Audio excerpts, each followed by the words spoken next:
stick with our pattern, Roy, and I Eric. slow the process down Yeah, and Robin, you said. have some conversation. Eric, Well, Roy, there's been some discussion about the fact that there has been an advance notice.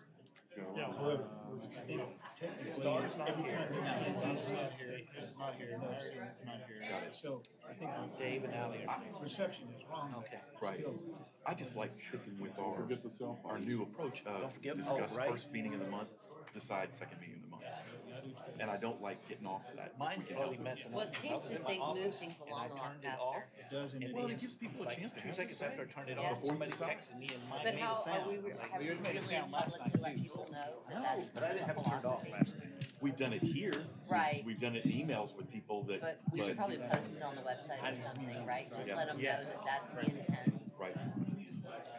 And I wish I'd been here, but it was John Paul's senior award ceremony was last night, Very nice. and he graduates on Saturday. Sweet. Hey, Yeah, we're very happy, when we very do proud our of him. community interest, I'm gonna recognize Dave and Ally. No, I'll slide it this way. There you go. Someone said hard. Remember the excellent? Right here. Well, he's got two now. I know. I know, moved but I- those over today to make sure. Say something. I need to do, So y'all don't have to do it. No I'll one do it. said you had to.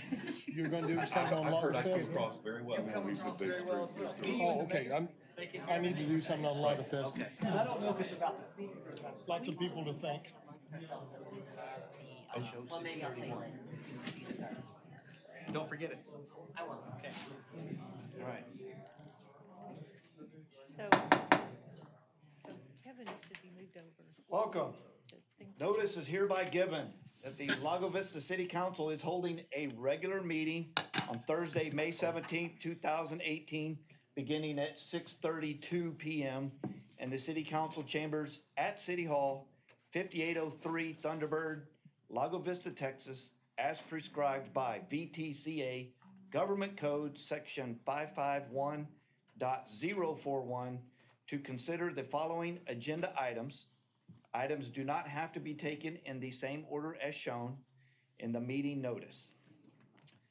Robin, please note that we have all of our council here except for Dave. We have yourself, our Chief Danny Smith. We have our attorney, Dottie Palumbo, IT, Dave Street. We have Roy back there, Eric's back there, Josh is up here. Is there anybody I'm missing on staff? All right, thank you. If you would, please join me in the Pledge of Allegiance.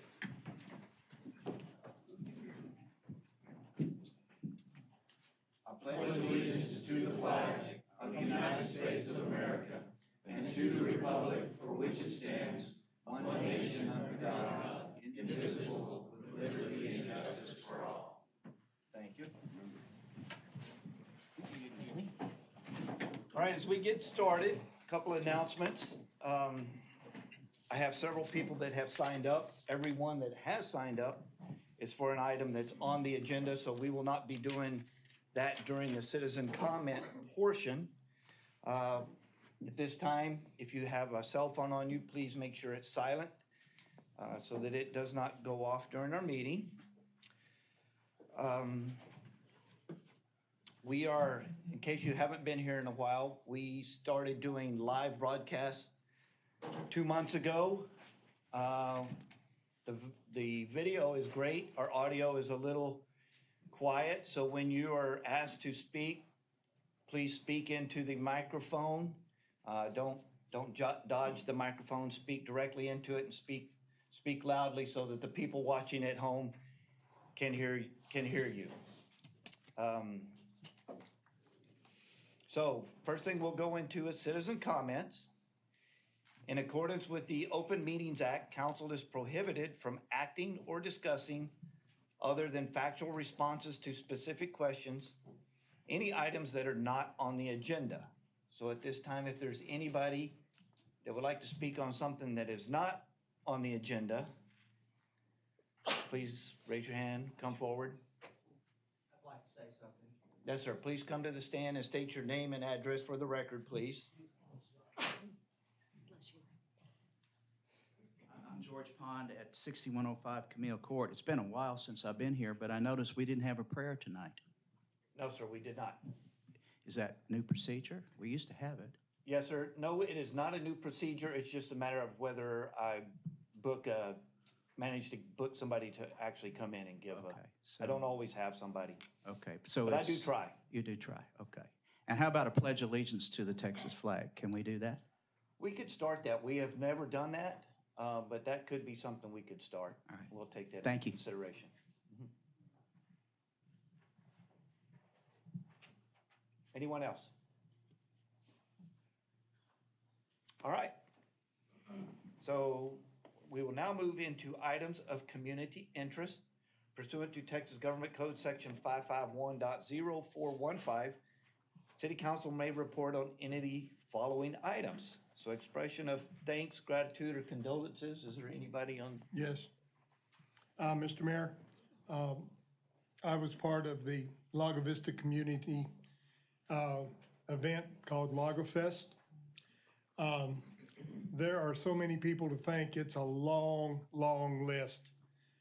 But thankfully to Chief Smith, to a whole bunch of constables that he recruited, security people, Donnie and the fire department. We had a large event with a large number of people and no real incidences. Everyone, I think, came and had a good time. Music was good. The food was great. We had enough events this year that we had the children involved. And our committee, Don and Clive, Mr. Williams from our council, Meredith, Vicky, I'm missing somebody, Sherry, all did a great job, worked very long and hard, and I think all of them deserve a big thank you for what was an event that a lot of people will look back on and say was really, really nice. Amen. Thank you. Anybody else? Okay, B, information regarding holiday schedules. Josh, you're the head of staff, so I'll let you announce the holiday schedule. Mayor, at this time, we're on schedule for holding all of our council meetings as planned, still the first and third Thursdays of the month. No changes to date on our schedule. As far as staff, though, they are closed Monday. Monday. In 2 weeks, right? Yes, sir, for Which Memorial is Day. Memorial Day, Monday. Offices will be closed. Okay, C, recognition of individuals, also proclamations. First of all, I have one. Our Public Utility Department, Dave Stewart and his crew put together a project over the last couple of years and submitted their project to the Texas Commission on Environmental Quality. Last night, we attended the Environmental Excellence Award for Dave Stewart and his crew, sorry. They were a finalist in the technical and technology field for their ground storage tank mixing and trihalomethane removal project. He's not here to explain what that is. So we're just gonna say congratulations on being a finalist, and we're looking for more moving forward in the future. Anybody else for that category? Okay, D, city council events.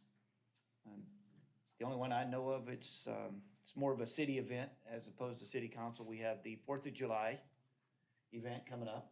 I think it's on the 4th of July. We will have our 5K, our parade, and our fireworks as usual. Actually, that's E in our community events. I skipped ahead. But anybody else?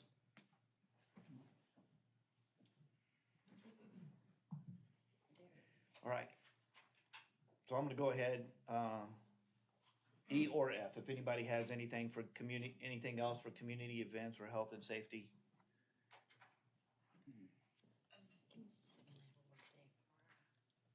I'm sorry?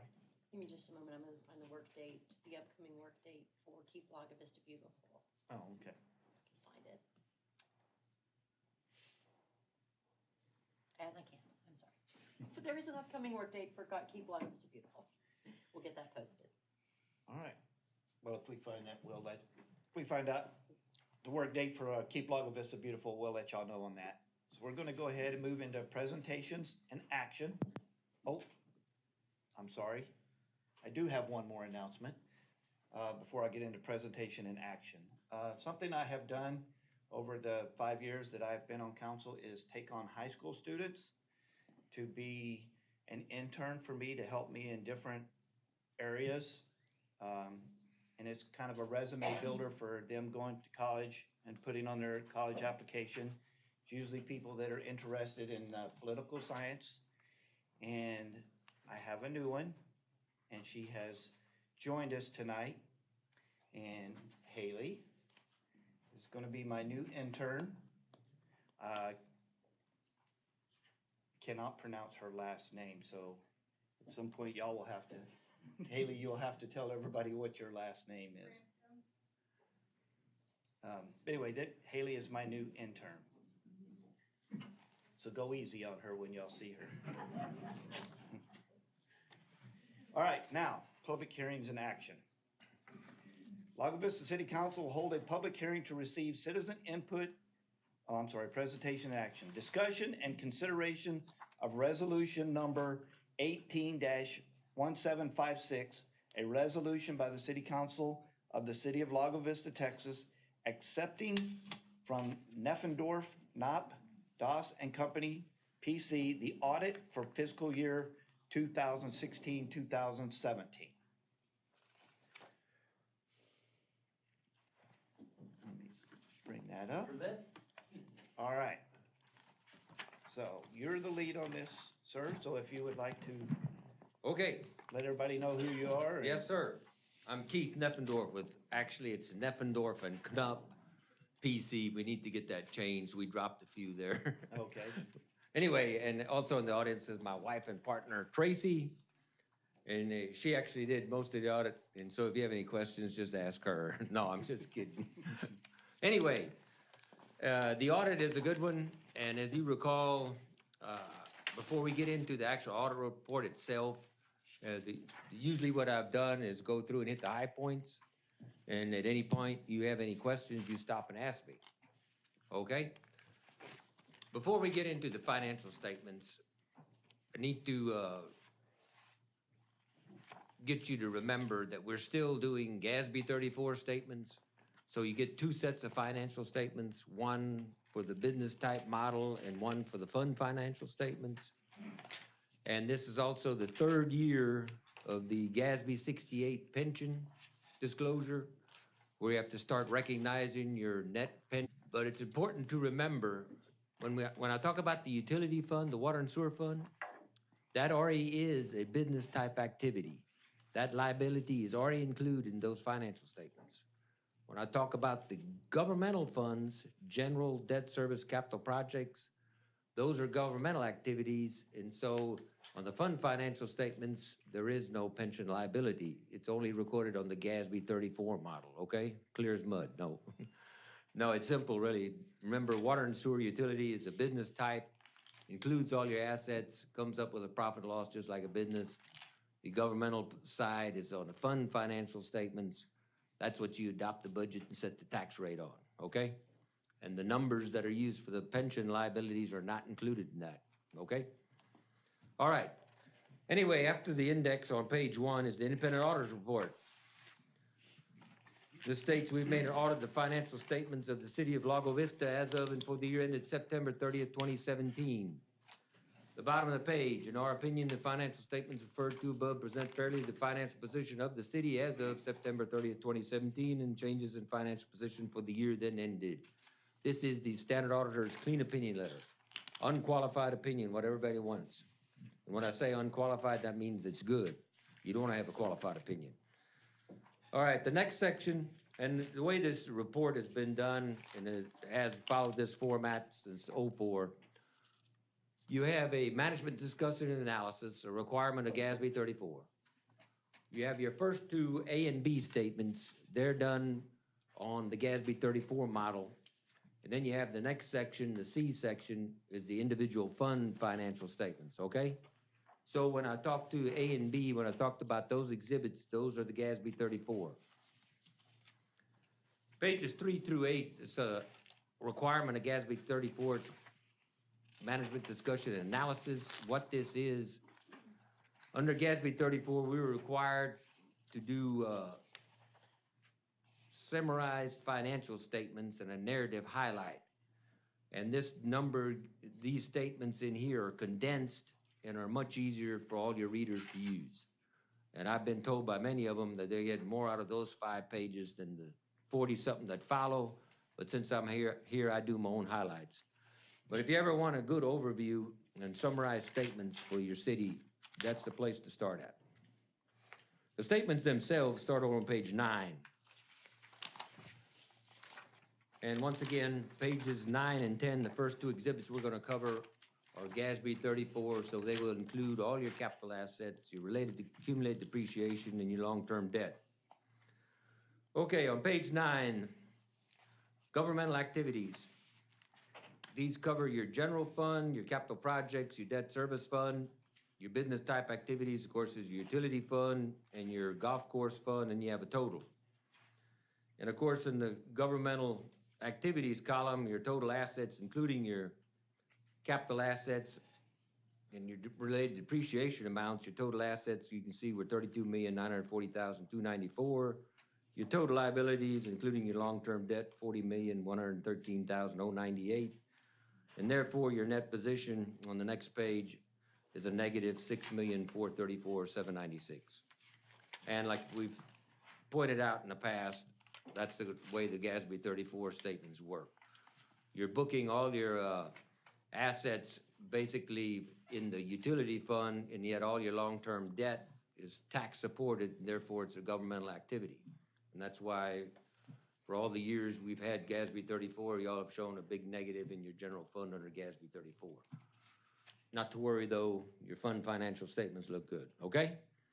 Business type activities, utility fund, and that's the one where the, also includes the golf course, total assets $61,482,081, total liabilities $1,604,345, net position, as you can see on page 10 of that, is $60,179,920. So that's what skews these statements to show the business type activities is having a huge fund balance because all the debt is shown in the governmental because it's tax supported.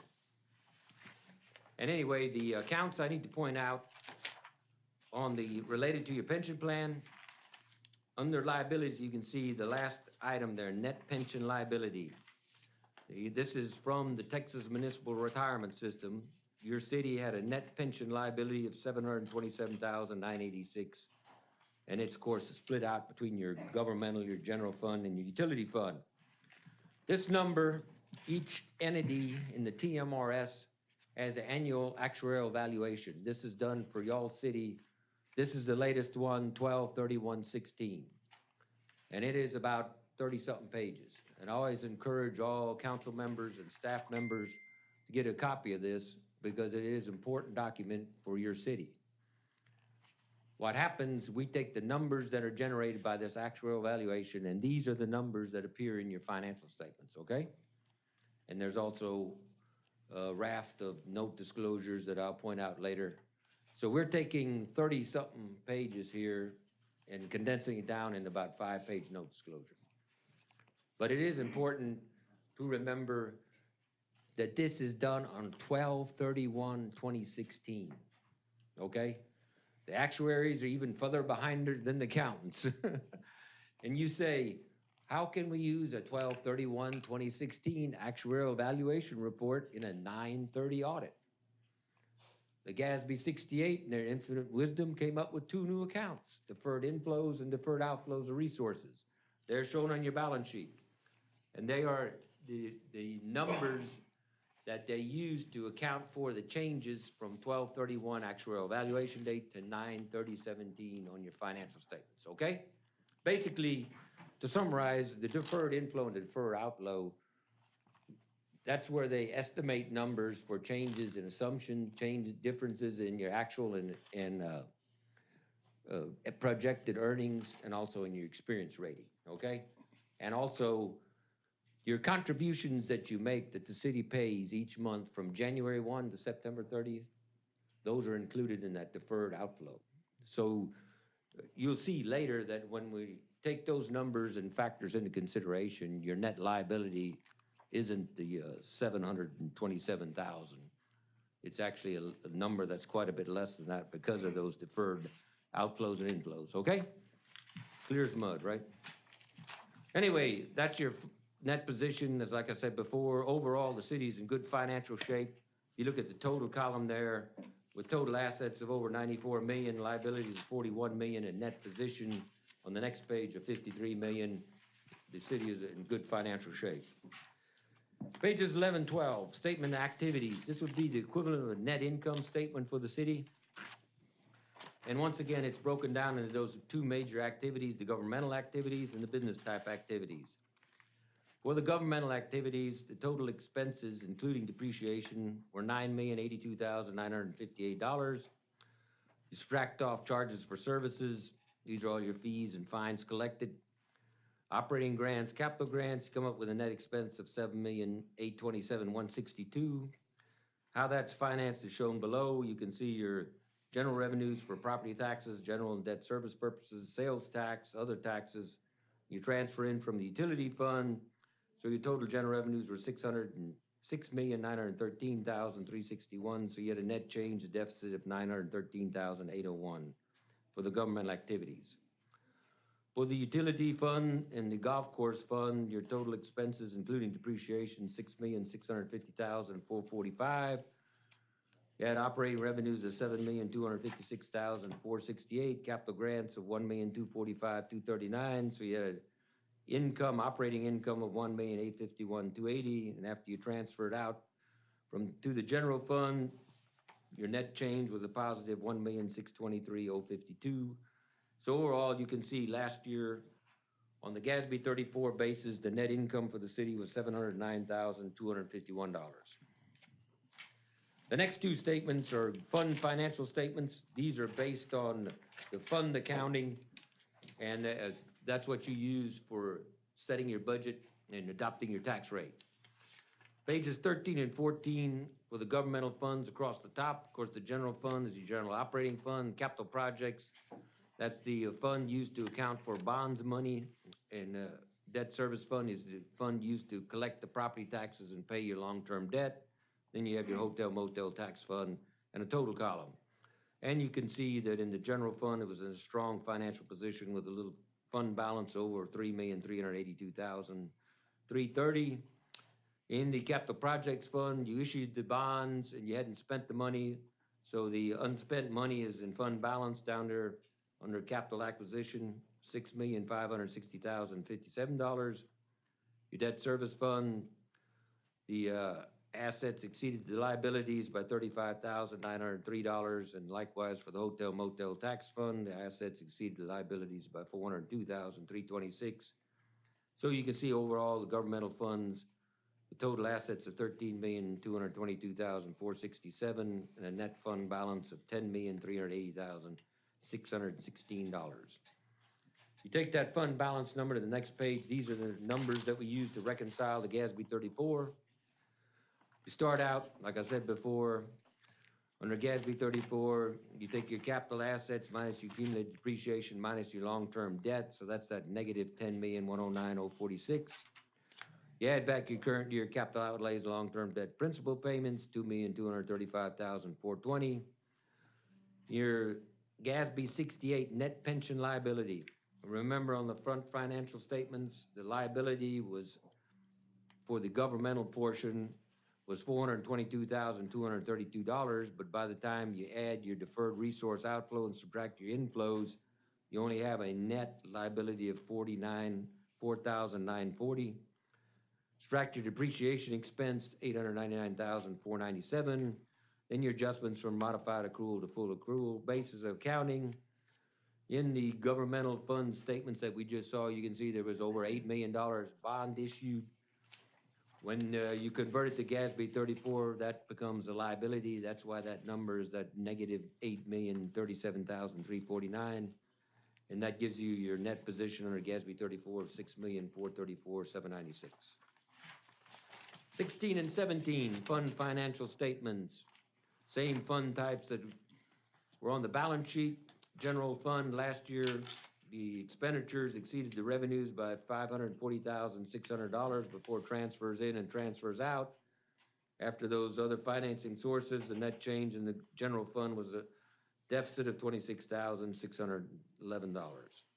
Capital projects fund, once again, this is where you issued the bonds, the $8,150,855. Other financing sources, you spent some of that money in capital outlay before the end of the year. Total expenditures were $1,860,016, so it had a net change positive $6,560,057, which is still in fund balance and will be spent in future years, most of it this year. Debt service fund, collected property taxes, $2,022,540. Paid your principal interest on your long-term debt, $2,604,393.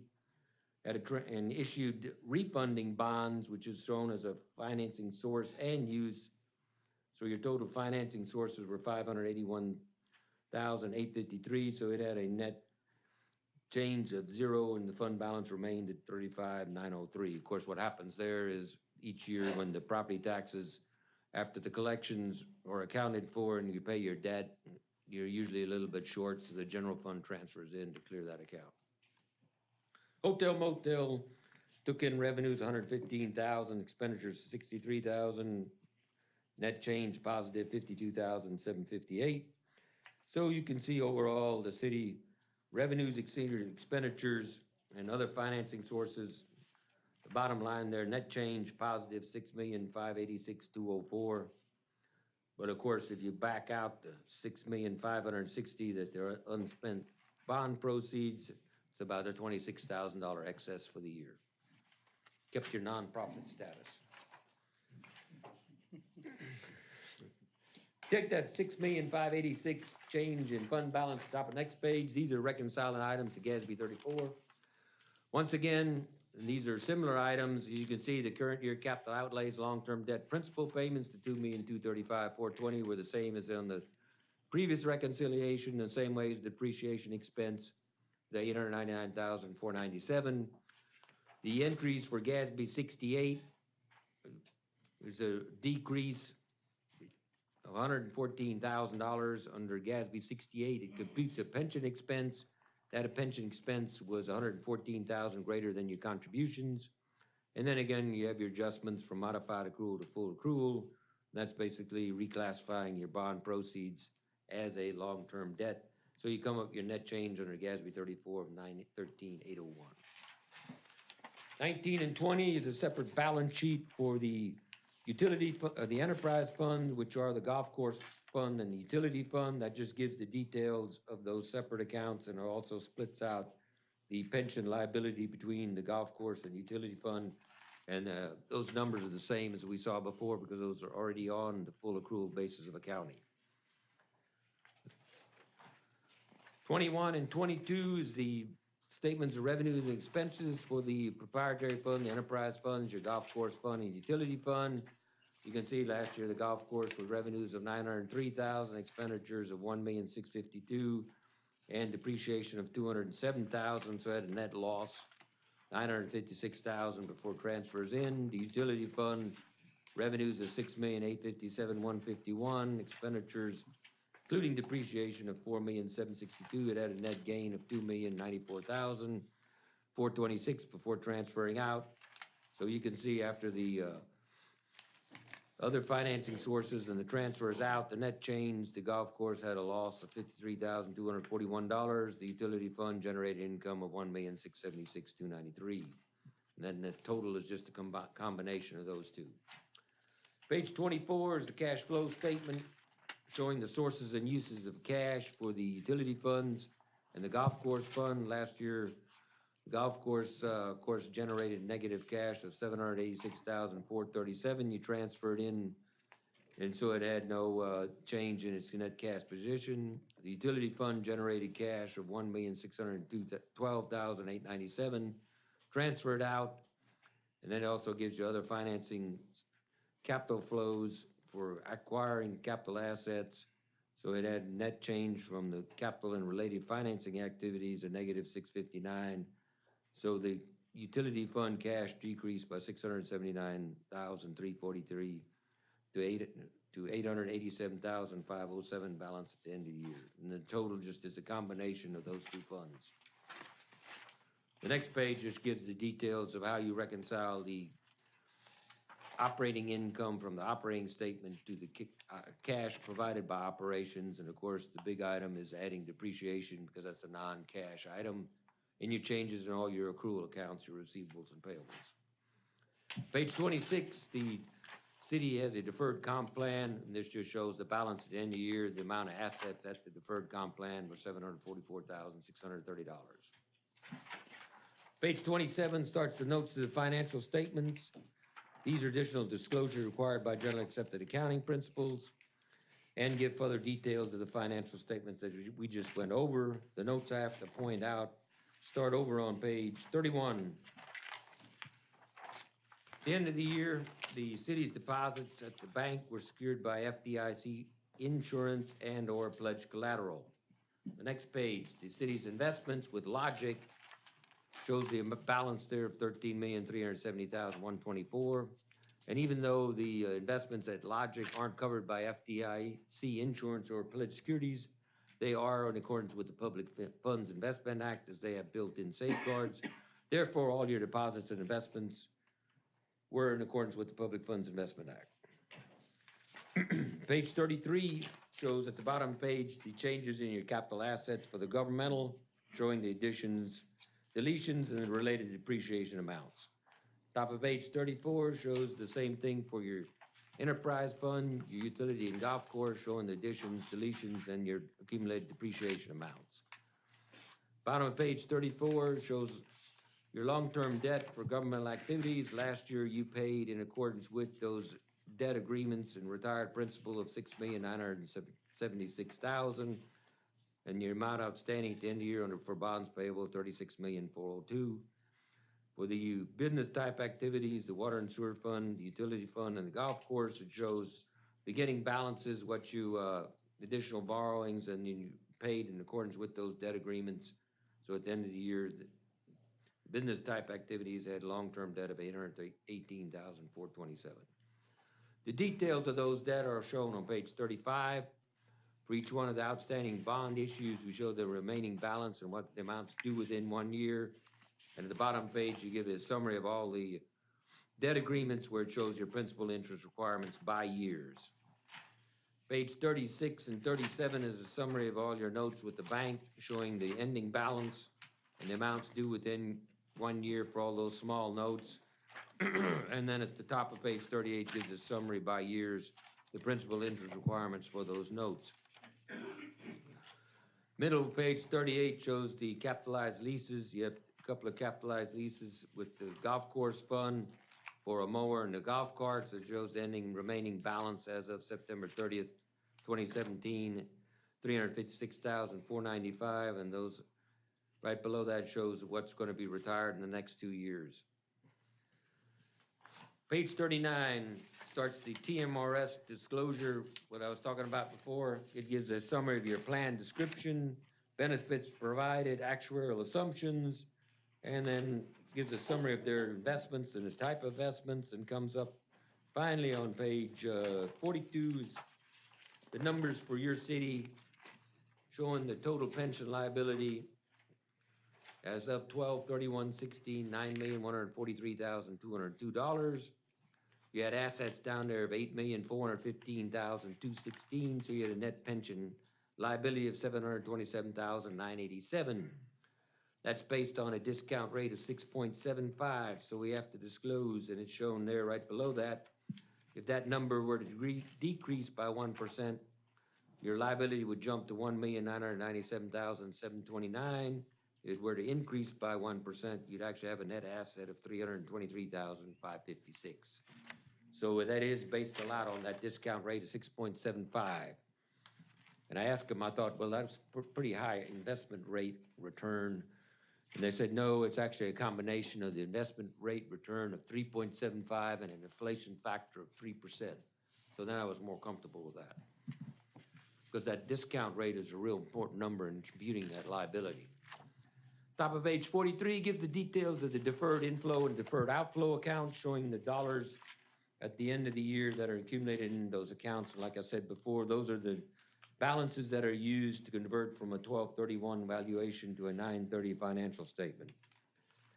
At the bottom of the page, the city participates in the TMRS Supplemental Death Benefits Fund, and the very last paragraph just shows the amount of contributions to that fund. Last year were $8,800. And then finally on page 45, we get to the refunding. These are the disclosures required on all your refunding bonds. You can see last year you issued this refunding bond series 2016A and 2016B. They refunded prior debt issues, the series 2015 limited tax notes. And in accordance with the financial advisors, the refunding bonds resulted, the last sentence there, in a debt service loss of $2,020,988, but it had a net present value savings of $159,007. Then for each one of the prior refundings, those are listed there. And on top of page 46, it gives another explanation of the negative unrestricted net position for the government activities, that it's due to the long-term debt, which is used to finance mainly utility fund improvements. The last statement on page 47, budget to actual. This shows that the city complied with the budget. For the general fund, you can see last year the revenues were budgeted at $4,865,746. You actually collected $5,102,165. Favorable variance $236,419. The expenditures were below budget by $678,801. Then you have your other financing sources, so you can see at the top of the next page, last fiscal year, you had planned a deficit of $870,385. It actually was only $26,000, so it had favorable variance for both revenues and expenditures. And if you haven't had enough, the next three schedules from the TMRS on your pension. And these give you the details for each of the 3 years that we've had GASB 68 in effect. Page 49 just shows the liability, and you can see that line C, the net pension liability. The first year you had an asset, then it's gone to a liability both those years. But you can see the key in my mind is watching that line D, and it's above, you're still above 90% funded. So that's good. The TMRS does a good job. Page 50 just gives a summary of your actuarially determined contributions and what you actually paid to them, and those numbers are shown there. And page 51 just gives a summary of your actuarial evaluation. Same assumptions that you saw in the notes. And the final letter in the back of your book, in accordance with government auditing standards, we, the independent auditor, have to provide to you, the governing body of the city, these items that disclosed in this letter. Significant audit findings, of course, there were none. Under the notes to the financial statements and new accounting policies, thank God GASB didn't issue any new statements last year, so there are no changes. We're still under GASB 68, and we've already adopted that. We're following all the current GASB statements. There were no difficulties encountered in performance and audit, no corrected or uncorrected misstatements, no disagreements with management, no other consultations, and no other audit findings. And basically, it was a good, clean audit, and we always appreciate the assistance of staff, the city manager, Mr. Ray, Star, bless her heart, who isn't here, and of course, Nicole picked up the slack this year since Star has been gone a lot. So, any questions, comments? One question. Sure. On page 49, this is the one on the pension Uh-huh. liabilities. We had 92%, so we funded 92% of all of our employees for their pensions. Is that correct? Yes, sir. Now, That's based on the that's a lot actuarial higher. numbers. That's a lot higher than a lot of cities around the country. I might add that, a lot of them are drifting down into the 70s and 60s right now, I believe, so. Yes, that's correct, but the Texas Municipal Retirement System and all the cities we do work for, they're almost all at 90% plus. They do a good job. Right, I don't know that many of the citizens know that we're up that high. Yeah. With our pensions, and that we do fund our employees. And I guess that's the big message I like to leave with the citizens, is we do take care of the employees and we do take care of the pensions. Yes, sir. And the Texas Municipal Retirement System and the Texas County and District Retirement System, because we do audits of counties too, those two systems are well-run. They have good investment people, and most all across the board here in the local area in Central Texas, almost all of them are 90% funded. Okay. Unlike the teacher retirement system, which is $37 billion in the red, and there's no hope to get it out. Just to point that out, I'm not. It's good context. But it is good to know that the cities and the counties their retirement systems are a lot better run and have good people. Keep them close to being funded so their liabilities don't become huge numbers like in school districts. Mr. Deffendorf, Yes. I'm a retired teacher and I don't like hearing those. But that's a sad truth. Understand. But the good news is the legislature meets every 2 years and appropriates and set aside money for you retired teachers. That's The great. bad news is you're always subject to their whim, and that's what makes it bad. We'll vote them out. Yeah. You got a strong enough lobby, yes, sir. Thank you. All right, we have no further questions. I'll accept the motion.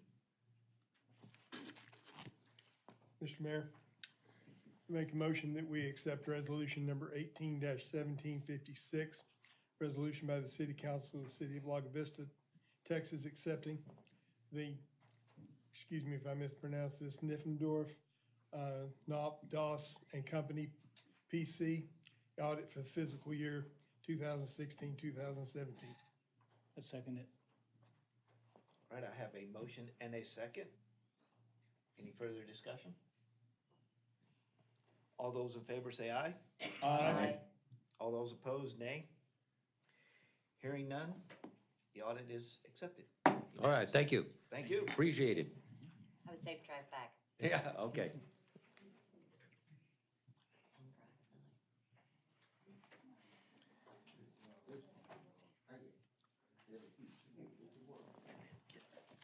Pick up an agenda.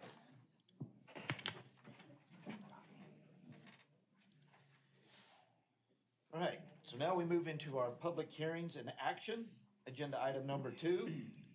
The Lago Vista City Council will hold a public hearing to receive citizen input and thereafter consider and discuss ordinance number 18-05-17-01, an ordinance of the City Council of the City of Lago Vista, Texas, amending Article 5.90 of Chapter 14 of the Lago Vista Code of Ordinances to incorporate anti-monotony or similarity restrictions, providing a savings clause, severability clause, effective date, open meeting clause, and providing for related matters.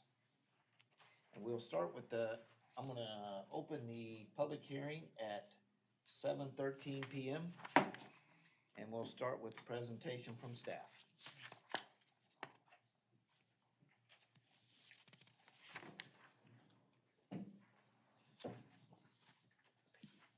Yes, sir.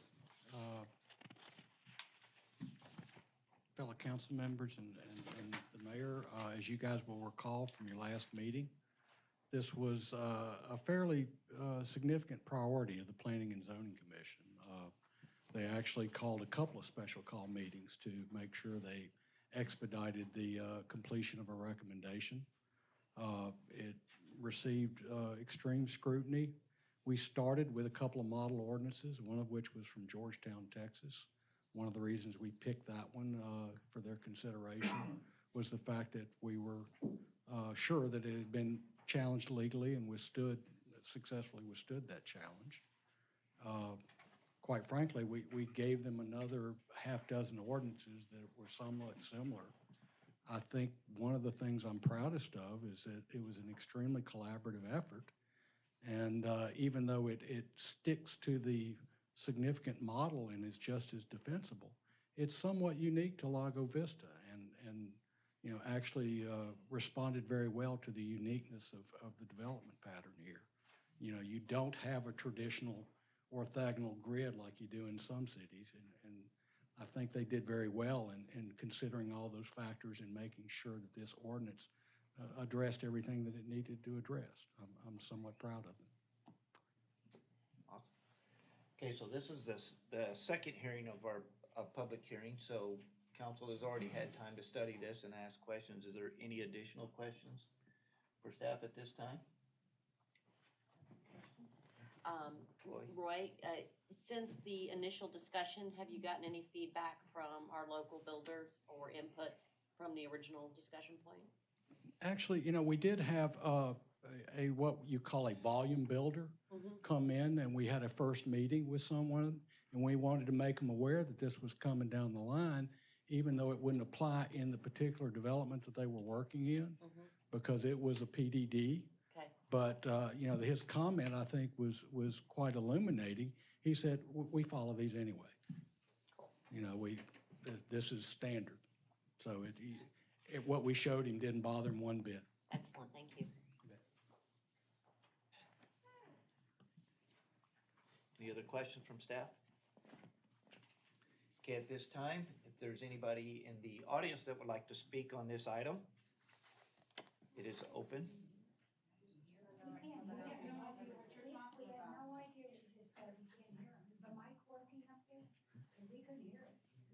Okay, this is the anti-monotony ordinance. This is addressing the builders that were doing what we call the similar style houses over and over again. And so we have set an ordinance to regulate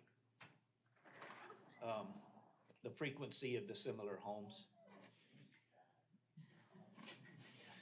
Roy. Would you, if you don't mind, would you explain to them exactly? Is it working?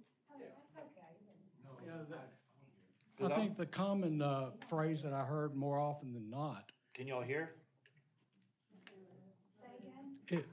I think the common way that it was referred to by both the planning commission members as well as members of the community, they called them an effort to eliminate the cookie cutter subdivisions.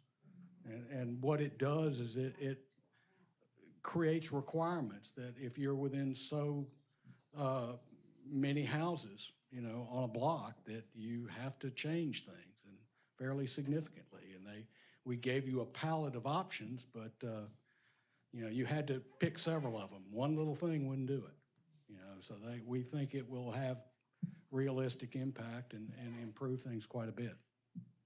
So basically, in addition to some cosmetic differences and footprint differences, there's also a requirement of 4 houses between.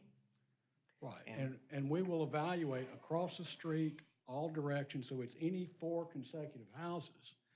And I give people the example that if you had a block that had 20 lots, you know, you could only have 3 houses of those 20 on either side of the street that were similar. And Roy, if I remember correctly, there were like 8 different things that they had to have difference in. And you had 2 basic categories, right. And you had to, I think it was 2 out of 4 in one you had to do, and 3 out of 4 in the other, I think.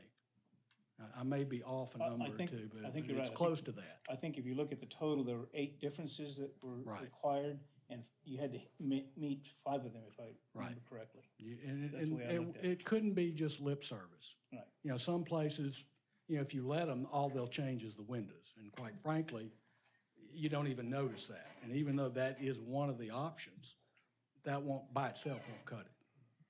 Neither will changes of materials. So just to clarify that for the audience, front elevations or facades must meet no less than three of the four distinct exterior finish materials and colors, entry design and features, garage setback or extends in front of the remainder of the front facade by a minimum of 4 feet, and/or inclusion of a covered, open-walled porch or other similar improvement at least 6 feet in depth, extending across at least 1/3 of the width of the front facade. So they must meet 3 of those 4.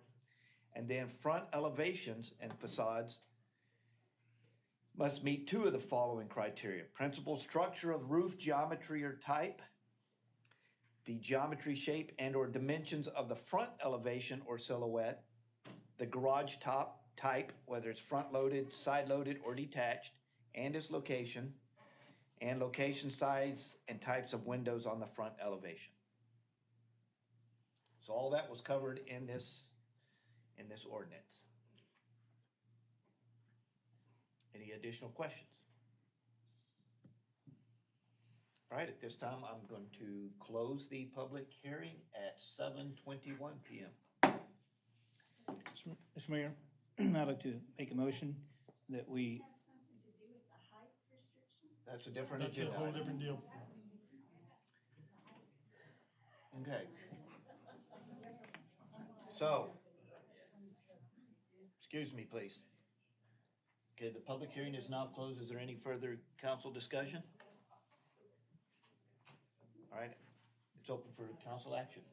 Mr. Mayor, I'd like to propose that we adopt ordinance number 18-05-17-01, an ordinance of the City Council of the City of Lago Vista, Texas, amending Article 5.90 of Chapter 14 of the Lago Vista Code of Ordinances to incorporate anti-monotony or similarity restrictions, providing a savings clause, severability clause, effective date, open meetings clause, and providing for the related matters. I'll second that. All right, I have a motion and a second. Any further council discussion? All those in favor say aye. Aye. All those opposed, nay. Hearing none, the motion carries unanimous. Number 3, the Lago Vista City Council will hold a public hearing to receive citizen input and thereafter consider and discuss ordinance number 18-05-17-02, an ordinance of the City Council of the City of Lago Vista, Texas, amending Section 2.10 and Table A of Chapter 14 of the Lago Vista Code of Ordinances regarding the definition and maximum height of a structure in various residential zoning districts, providing for a savings clause, severability clause, effective date, open meetings clause, and providing for related matters. This time I will open the public hearing at 7:23 PM. And we will start with staff presentation.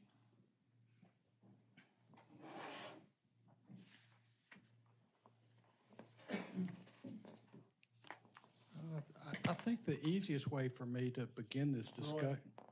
Speak up a little. Yes, sir. Oops. Hope I don't break it. Okay. I think the easiest way to begin the explanation is based on comments you've heard me make in the past. Kind of the fundamental backbone of traditional zoning districts is that you are to regulate consistently within a particular zoning district. And of course, conversely, that means if you have a zoning district, that means there's some difference that you're trying to highlight. You don't have two similar pieces of property that are in two different zoning districts, and the opposite is simply true. You don't have two pieces of property in the same zoning district that you treat differently. One of the issues about cleaning this up in the long term that you've heard me discuss is the fact that you have a number of residential zoning districts that have different development standards. Sizes seem to be a little bit random. what the purpose is between the zoning districts. When you drive by the property, you can't really tell why the one is zoned R1D and one is zoned R1C, for example. What are we really getting at? One of those that has come up most frequently and probably consumes most of the applications that we see have to do with heights. Some of those districts have 15-foot maximum height, some of them have 18. Exactly why that's true, we have wondered. We did a little bit of research. It turns out that the very first zoning ordinance that was established in Lago Vista, they were all 18. We then asked the question, well, what happened? The most logical explanation I got, and it probably explains a lot of how your development standards got established, was that it was a reaction to the covenants and deed restrictions that were on the piece of property. And that is in many ways what dictated your zoning district. And of course, that is, ostensibly, random and arbitrary from our perspective. And it's something that you need to address long-term. The Planning and Zoning Commission, probably because of the frequency of the special exception applications that we received to allow to increase that height, took this as probably the priority of those development standards that they wanted to address, and they decided to call a special call meeting to address that as well. We've worked quite a bit on the process itself, and that might also have helped bring it to their attention. As you may recall, there were a number of flaws in the procedures in that special exception, but I think the reality is that it has been so much a part of their agenda over such a long period of time that it became the priority by de facto. From our perspective, once again, it's hard for us to explain exactly why it's a 15-foot restriction in some locations and 18 feet in another, and we brought that to their attention. If they find that there's legitimately no difference in those properties, they should probably be the same height. And that's kind of where we started. And they brought it up, and that was kind of the backdrop of what they did. We had meetings, more than one. I think the intent was, based on their experience through the special exception approvals and looking and scrutinizing, and once again, keep in mind that the purpose of that process is not to eliminate construction that obstructs somebody's view. It's to eliminate additional height that might obstruct somebody's view. The idea is whatever your maximum building height is, people have a right to build. They own the lot. You have to give them the right to build. So the question became well, if that house blocks your view and the additional height doesn't block it any more than the house itself does, then the special exception approval should be granted. I think their experience based on evaluating the ones that were approved and that there were no difference in the additional height led them to believe that the current standard might be too restrictive. Now, strangely enough, after a very long series of meetings where there was a consensus about what the height was, at the very last second, there was a question about whether the definition of the building height was appropriate. The current definition is that you measure from the high point of the lot, which of course, if you build somewhere else other than the high point of the lot, you have some additional height beyond what you would have from a flat lot. I'm not so sure that got all the scrutiny that they had. And in fact, I've had members, of the community and as well as members of the Planning Commission express some concern about whether that definition itself got vetted as much. But understand the way the ordinance is presented to you. There's two different exhibits. One is Table A and the other one is the definition. You're certainly allowed to address them both separately if you choose to. And I'm sure there's going to be questions, so I'm not going to stray too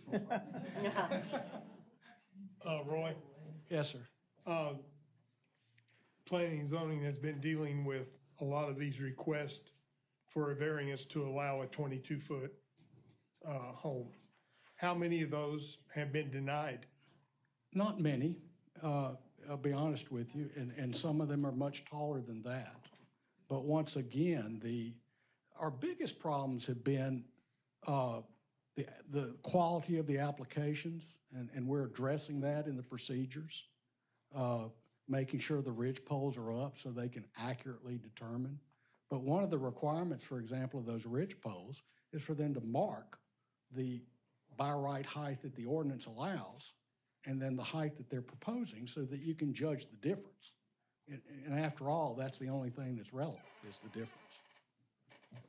So if somebody does request a height variance, we have people that go out and actually look, do a site review Oh, absolutely. to see exactly if that home is going to block the view of the one up the hill or across the street or whatever. Well, only if the additional height blocks the view. If the 15-foot or 18-foot was going to block it, then the additional height makes no difference.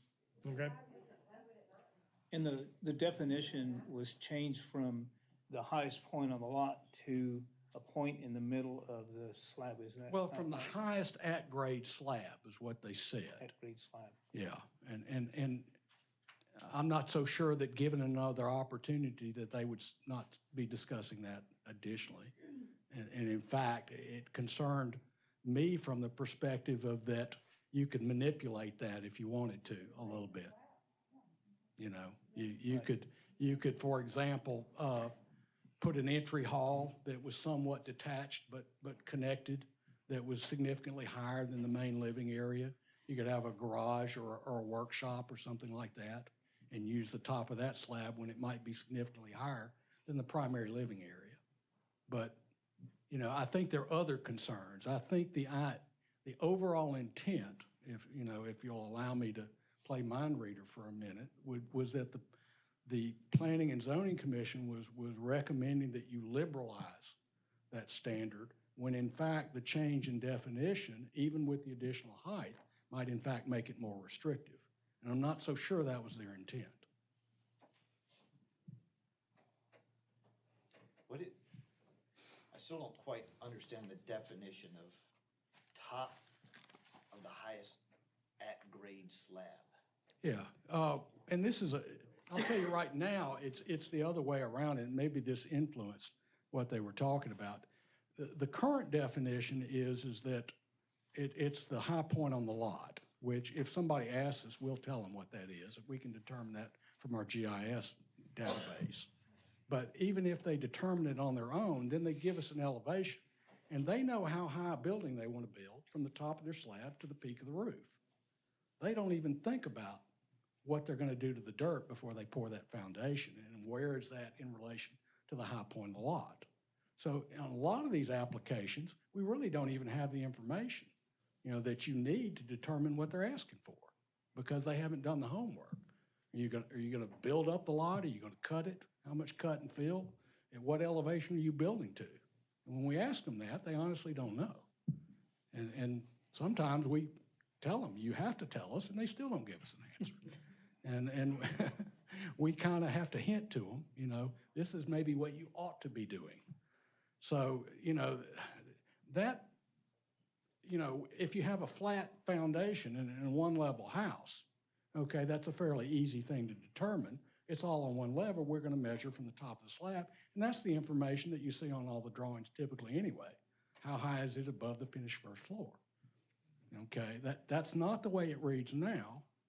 And but by the same token, if you had a sloped lot, and one of the things we encourage people to do to try and preserve the natural beauty of the terrain is to custom design the house to the lot. So you certainly don't want to discourage people from having a finished first floor that's on multiple levels. That's something that we think is a good idea, not a bad idea. That's what, when you see the gigantic 12-foot tall grade beam that's exposed, that's from somebody that didn't step there, according to their lot, just said, to heck with it. I'm building this the way it is, and because I'm not smart enough to figure out how to design the house otherwise.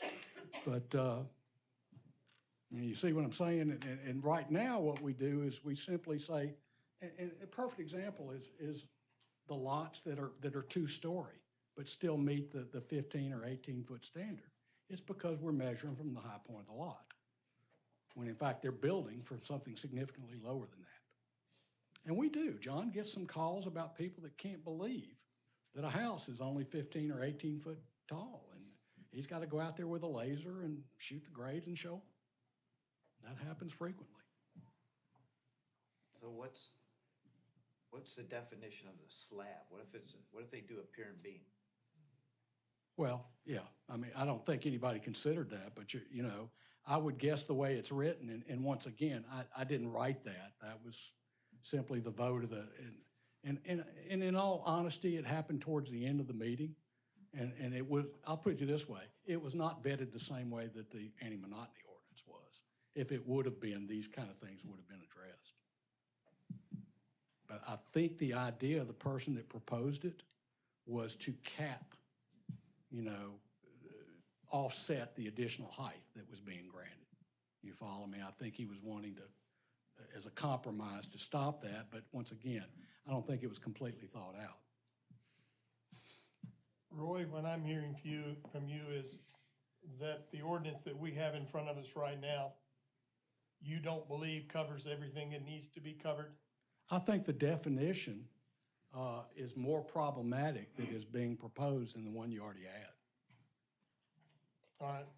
Roy, what was our packet says it was not a unanimous decision by P and Z. What was the vote? No, it was 6-0 for the people that were there. There was one person absent. Oh, okay. But once again, in all honesty,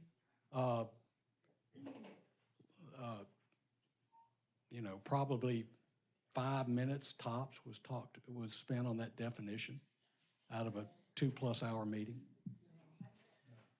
So, is that accurate?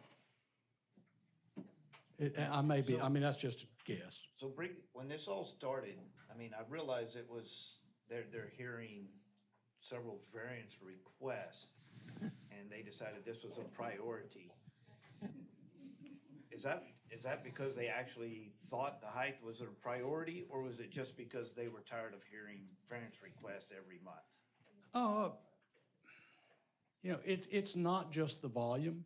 It's perhaps the volume of the applications that were non-problematic, if you will. You follow me?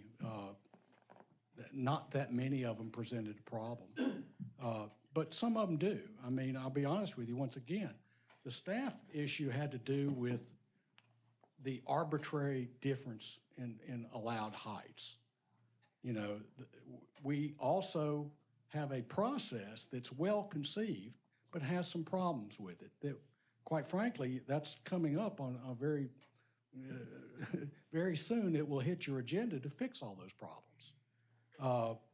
So, I mean, the process, in our opinion, works. Now, you know, whether it is an appropriate use of the Planning Commission's time, you know, that only they can say that.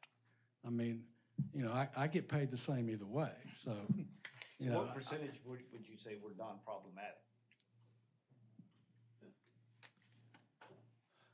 I'll put it this way. There was opposition on virtually every application, okay? Very little of that opposition had to do with the additional height. Their opinion is that nobody should build here at all. I like vacant lots. I like the way it is. I don't want anybody to build. That's not a fair. Excuse me, I have not opened it up for public yet. I mean, those comments were common. Now, that's not all the comments, but they were common. How many would you say would be between the 18 and 22 feet? Quite a few. Quite a few. Yeah, the ones that were barely out of the range, I can only remember 2 since I've been here. One of them was barely outside of the 15, and one of them was barely outside of the 18. Most of the rest of them were asking for substantial height differences. Most of them I mean, there were probably more that were slightly above 22 than there were that were slightly less than 22. So I'm just wondering, if we set it at 22, what difference is that going to make? If they're looking for more than 22, they're going to be coming for variances anyway. you know. That and doesn't necessarily. 22 eliminate is volume. hard to, and once again, you know, the slope of the lot has quite a bit to do with it. I mean, that's by far the most significant factor. But let's assume a flat lot, even though that's not an accurate or common assumption that comes up. But if we were to assume a flat lot, 22 feet is not quite tall enough to get you a two-story house, you know, but it will get you a very, what I might call dramatic interior space in a one-story house. You know, you can do it, but it's not going, you're not going to have a two-story house with dramatic spaces inside. Now, and that's, you know, there are ways around that. You know, your floors don't need to line up. You can have a second story that is only second story over the lower spaces, you know, bathrooms, kitchens, things like that, and still have a dramatic living room, den, that sort of thing. So it's possible, but, you know, if you want to just keep it simple.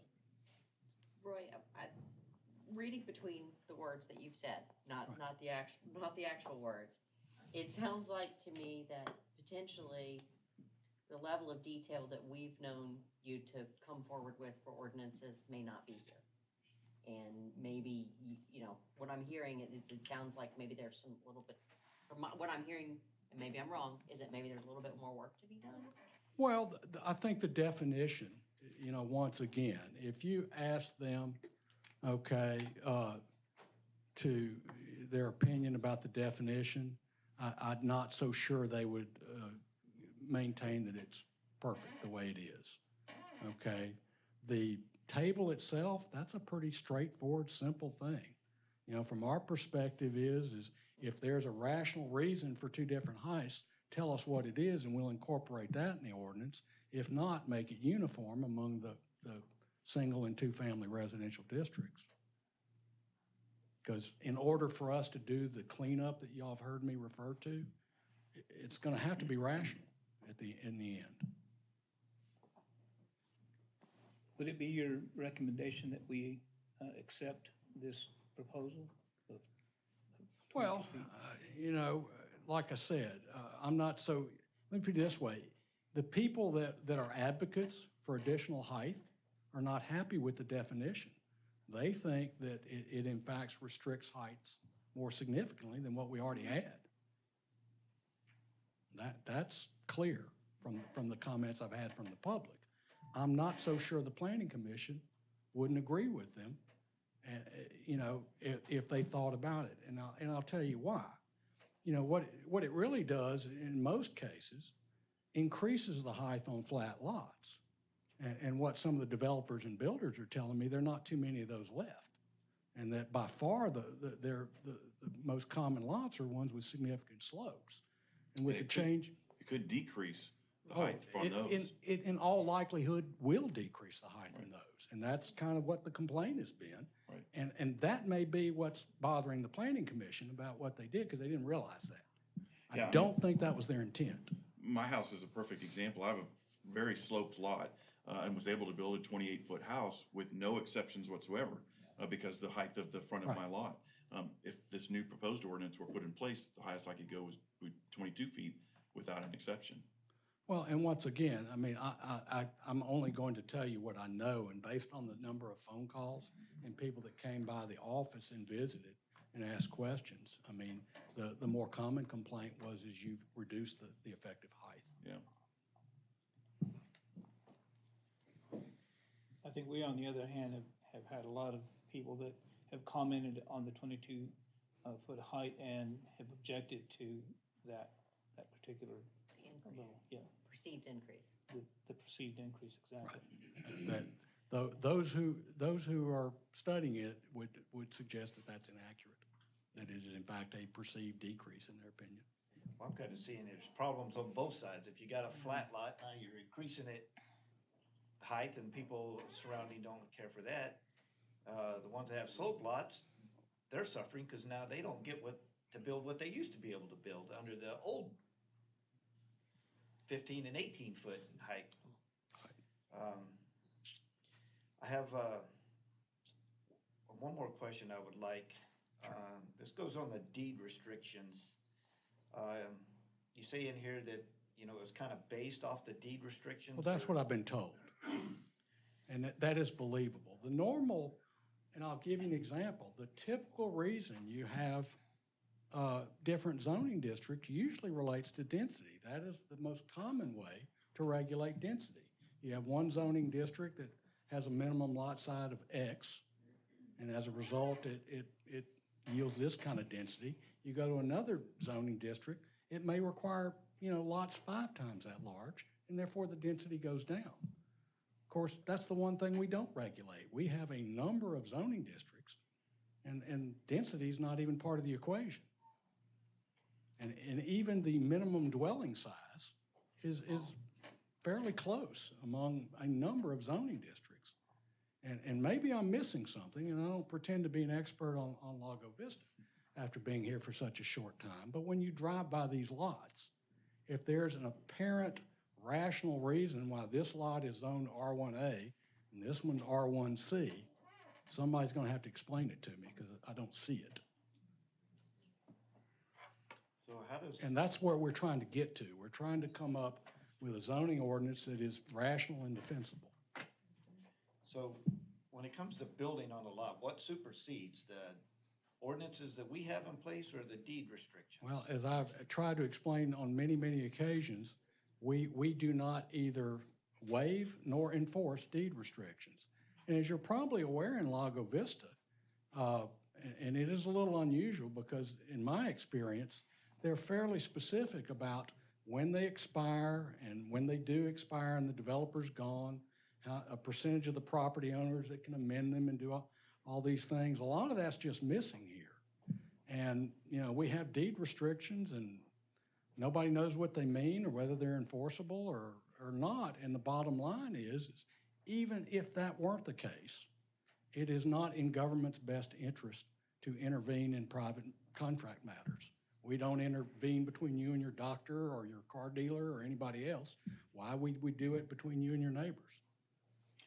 Roy, if we were to pass something along these lines that was in opposition to what's in the deed restrictions, could the city ultimately be sued by the Property Owners Association or some other organization over that change? Well, I'll tell you what, and Dottie may or may not agree with me. I always tell people, you know, anybody with the filing fee can file a suit. Sure, And that sure. doesn't mean it has merits. As a home rule city, you don't regulate deed restrictions. You're best staying away from them with a No, and I'm not saying that 100-foot pole. we're doing anything with the deed restrictions. I'm just asking the question, are we stepping into a pile of something if we were to adopt an ordinance that is different than what's in the deed restrictions? No, because you don't regulate, your Right. ordinance would control. You might get named in a Somebody suit. building. Right. The neighbors in the subdivision, they have a separate private cause of action. If somebody within the area that's regulated by a deed restriction. We're not a But it party to doesn't those apply to the contracts. city. The So city's not a party to that. if the POA or a neighbor didn't like what was going on, they'd sue that property owner and not the city? Correct. Okay. And even if they named us, it's easy to be dismissed because we're not a party to a contract. Okay. Now, having said that, I always recommend to cities to look at deed restrictions when they're adopting their zoning regulations to try to make it consistent so you don't create a problem right. for the people that are living in a deed restricted community. But I'll be honest with you, you know, it sounds reasonable to me, and it has been told by somebody who should know better than anybody else I've met, that these zoning districts might have been created on the basis of deed restrictions. And nothing else.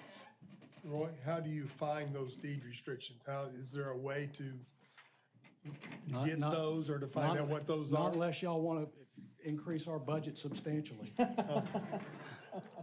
So those are things that They're are not, title they're not searches. public record, they're not something Well, they're that, public records, but, you know, but we have no reason to spend that money to intervene in a private contractual matter between individuals. And it can get expensive. You know, title companies charge lots of money for closings. We would be in that neighborhood. if we have a system that you say was currently in place that allows people to request a variance. Right. It needs some tweaking, needs some improvement. Right. But it's there and it's working. Why do we want to put this ordinance in place when we already have something that takes care of the problem? Well, once again, it is to eliminate what I would call the arbitrary difference between 15 and 18 is the genesis of that. That is essential. Now, where you go from there, the staff really is neutral on that. I think the Planning Commission was of the opinion that the 22 feet was almost as non-problematic as the 18. But once again, whether that's accurate or not, that's, we haven't done a scientific study. Well, to me, it just seems like we're stirring up a hornet's nest for no reason.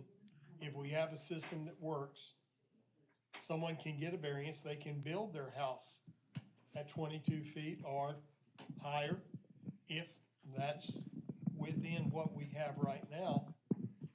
And there are, as you said, so many different zoning structures out there that may be part of those covenants, those deed restrictions. It just seems to me like this is asking for a lot of difficulty and problems that just aren't necessary. If we have a system that we're using now that takes care of what needs to be done. There is a method for acquiring the right to build beyond what the development standards express in the table. Like I said, it's a good one. It will be a lot better in a few months. We've addressed, I think, all the problems very effectively. Okay. But, whether that number and what the magic number is, I'll be honest with you, it's going to depend on the piece of property and exactly the slope and all these other things. And what it looks like when you stand on the other side of the street. Well, and Councilman, I would argue that maybe it's not that we don't need it, because I don't know. I don't sit in the P&Z meetings month in, month out, but maybe the answer that we have right now isn't any clearer than the current one, Yeah. right? So maybe we need to just take a step back and think through it a little bit more. I agree with that. Council, I'm not gonna bring them up, but we do have 3 members of P and Z here with us tonight, I believe. If y'all have some questions, I will allow that. But I'm not gonna bring P and Z up. Y'all have any questions for P and Z? And look, and let me say this, I did my best, to represent what I think was their sentiments, but the reality is nobody can represent their intent better than they can. Right.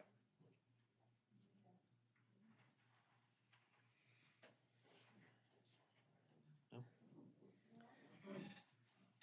All right, if I have no further question from council, I'm gonna open it up to public, and I'm gonna start with my list. I have quite a few. So, our guidelines are 3 minutes. Our chief of police monitors the 3 minutes, and he will let you know if you're going over when you get close to your 3 minutes. I would like to ask that if you're gonna repeat something that the 5 people in front of you just said, please don't, because we've heard it, and I have 15 or so of these. We're looking at an hour worth of talking if everybody takes their 3 minutes and says the exact same thing. So, with that being said, first of all, I have Mike Killisett, Killasey, I'm sorry. Killa something. My wife can't read my writing. So tell us your name and. Mr. Mayor, council, thanks for And the address, opportunity. please. My name's Mike Killalea. You probably could not interpret that from that. I live at 20814 El Dorado Street. My wife and I love it here. We live in a one-story home that was built during the Ford administration, so it's pretty old. And, I had some things to say, but wow, after listening to Mr. Roy, I just think this whole ordinance, the way it is just a pile of poo-poo. The definition is problematic. It's susceptible to loopholes, if I understood it right. Mr. Mayor, I don't think they'd even considered pier and beam. You brought that up, and they're like, well, I kind of didn't vet that, And sounds kind of like P&Z's tired of the variance apps. I can certainly understand that. We got the deed restriction issue, which everybody here, I think, is cognizant of. And even the attorney, Ms. Palumbo, said, while we're not couldn't be party to a lawsuit, it's wise for us to be consistent with deed restrictions if they could ever be unearthed, excavated, or whatever. So I oppose this ordinance. I opposed it before, but haven't heard, I just don't think it's a very good piece of legislation. And I just don't think it's good to pave over these mythical or existent deed restrictions. So I oppose it, and thank you all for your time. Thank you. All right, next I have Don Jandro. Neighbor. My name is Don Jandro, and I'm here in representation of Joanne Jandro and myself. We live at 2808 El Dorado Street, also a one-story house. I had something prepared, but basically the things that I would like to mention, in regard to deed restrictions, I had read somewhere, I'm not a lawyer, okay? I had read somewhere that if there is a significant difference between zoning and a deed restriction, then the more restrictive is the one that generally applies. And then, as I understand it, the deed restriction would be more restrictive. Is that more or less correct? No. No? Okay. Have to tell Nolo that then. But anyway, as Kevin mentioned, I think that in many cases, people who want to have that more dramatic view and so on and so forth can choose a lot that's apropos for that, rather than trying to build on flat land and block the view of somebody else. I have to admit that the reason that we moved from Puerto Rico to Lago Vista was when we walked up to the house, the front of the house that we bought, and looked straight through over the golf course to the lake, we said, that's it. This is where I'm gonna live. And I certainly don't want anybody raising the height to block my view. So we oppose it. Thank you. Thank you.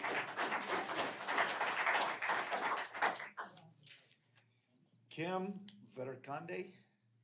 Yes, sir. You'll have to bear with me because I think my blood sugar's dropping, but I'll try to do my best. Thank you, council. Have a minute. And mayor. Oh, I would really take that. Very accommodating. I do have a few questions. My name is Kim Verkande. We live on 6702 Avenida Ann. And as this gentleman here, we moved here, and when we walked in the house and saw our view, we said the exact same thing. We've only lived here a year and a half, and we have seen so many changes just in our POA and now this. And our biggest concern is what we paid for our house because of the view. And if we lose that view, we lose equity in our home. I mean, that's the whole, I would have never bought the house itself without the view. So that's a big concern of ours. And I wanted to ask the gentleman who spoke, what's to keep people from building, you said, is it the top of the height of the slab, or is it the land? Because you said both. So what keeps them from building a 10-foot slab and then going from that point?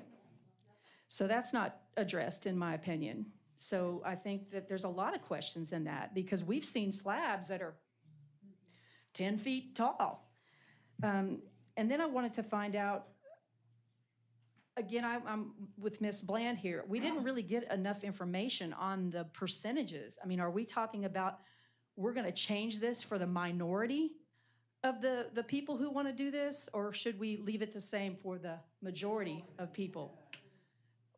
We have to start looking at the majority of people who've been here and have been here for years.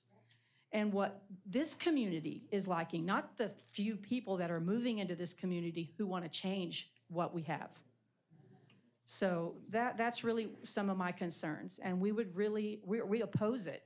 Drastically, we oppose it with many of our neighbors that are in the same area that we are. So I would state that we need to wait, get more information, and find out more issues, because I'm with you guys. I don't think we have enough information in regards to this legislation. So that's all I have to say. Thank you.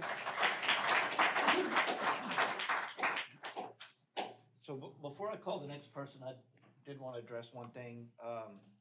If you've watched Austin recently, they're having a huge affordability problem. I mean, huge. I know everybody out here would love for their houses to be of certain value and increase in value, and everybody wants, you know, it's an investment. Real estate is an investment. But as we grow, and we are growing, believe me, we're already at 150 applications in 6 months. So we're at least 10, if not 12% growth currently. We even had 1 week, we had 20-something applications for new housing starts in 1 week. If we, in my opinion, if we start adjusting what we do with our houses and making them to what the real estate agents and what the builders want to be putting on these lots, we're eventually going to run into the same affordability problems that Austin is having, because the people are coming out here, they can't afford Austin. And we'll get into a point where we will have no affordable housing for people that want to work here as our retail grows. Yes, we are lacking right now, but as we grow 10% or more per year, the retail is going to come. And we are strongly working on economic development. We don't have apartment complexes. We don't have, you know, we just don't have a lot of affordable housing now. And if we make it where we are more expensive houses, the problem's just going to get worse. That's my opinion. So now I'm going to bring up Daryl Vercondi. Yes, I'll keep this short also. My name's Daryl Vercondi. I live at 6702 Avenida Ann, and just briefly want to say the same thing, basically, that, you know, when we bought our house, we were under the impression that the standard, you know, you can't build more than 15 feet behind, so that was taken into consideration when we got our property.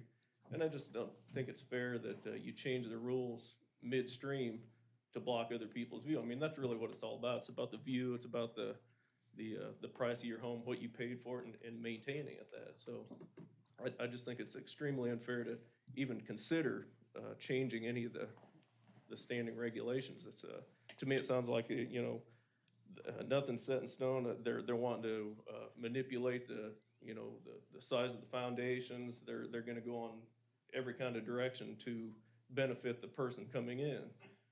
And just wanted to voice my opinion to strongly oppose this as well. So that's all I got to say. All right, Clive Rutherford.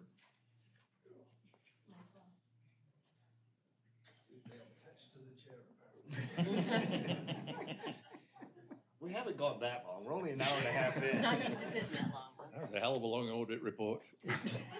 My name's Clive Rutherford. I live at 20632 Highland Lake Drive. I'm a realtor. I'm not in favor of this. This gentleman's a realtor. He's not in favor of this. I'm not a lawyer, but the city council, through this ordinance, cannot abrogate the deed restrictions which are attached to my property. I read them. They're dated January 1971, but I read them. I still have them. Yeah, gladly share a copy. It says that the highest building that can be built on my lot is 15 feet above the highest point of the lot. It goes on to say that if you want something out of the ordinary, you can apply to the governing authority. At the time, it was a homeowners association. Subsequently, it was the property owners association. Tradition has brought it on to being the Planning and Zoning Commission. So if you want an exemption, you can apply for one. Just quickly on the level lots, it was suggested that the 22 feet from the center of the slab would provide a bit additional protection for views in the city over what we currently have in place. That's rot. I'm sorry. On a flat lot, a builder cuts the trees, he cuts the shrubs, he builds a little form, pours a slab and sticks a house on top of it. If the slab's 2 feet, the house is 22 feet. Guess what? It's now 24. That 24 is a lot higher than 15 feet above the highest point of that lot. It's also suggested that a higher building height limit would allow builders to use more contemporary building designs in homes currently being constructed. That's not so. Builders will build what sells. And actually, all of our spectre builders in the recent explosion of new building have determined that the safe design is the traditional design. Boring as all hell, but that's what sells. Waterloo is getting away with just 3 designs right now, all of which are traditional traditional style. For Waterloo, that's what sells. There are builders who are perfectly capable of creating contemporary designs, yes, including high ceilings, with the current height limits. I'd ask you to look, for example, at 20610 and 20612 Adobe Trail. I'd ask you to look at the homes on Bison Trail. Or look at 2707 Warren Cove, which I'd actually be happy to sell to you on behalf of the builder. And these are just a few. You've actually been blinded by what has become the new norm in Lago Vista over the last few years. As more and more spec builders have built new homes in our city, most of them with their eye on their wallet, not on the design. Yeah. True creativity in home design is not restricted by mere height limitation. It was and is absolutely wrong to look at Lago Vista and give it the status of greenfield development. My time's up.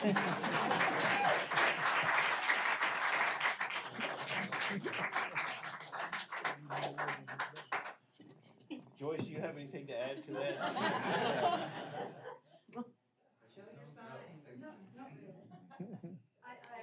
My name's Joyce Rutherford, and I live at 20632 Highland Lake Drive. We've lived here for 20 years, and like many of the folks in the audience, we bought our house for the view. So I ask you, as our councilmen and ladies, who I've left my notes there, but I ask you not to allow this to go through. Do not take our views away from us.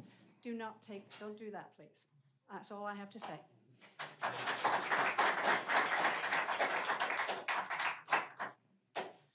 Penny Brown.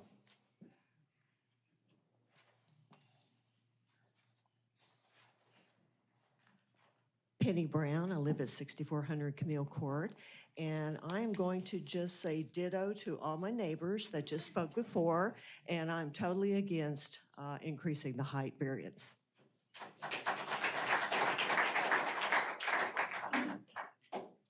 Carol Watson.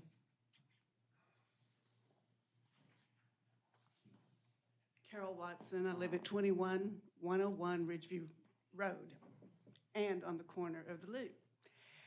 I too bought my house for the view. In fact, I didn't want the house. I knew that it needed a lot of updating, but I had a friend with me who said, come look out here, stand out here on this deck. You can remodel this house. You cannot remodel that view. And so I'm asking you to please listen to the people who have bought their homes here and feel at home here, and mostly it's because of the view we have. I know that a house was built down the hill from me, and it was built on a flat lot, and had it had any more height to it, it would have blocked part of my view. Not all of it, but I'm greedy. I want my whole view. Thank you.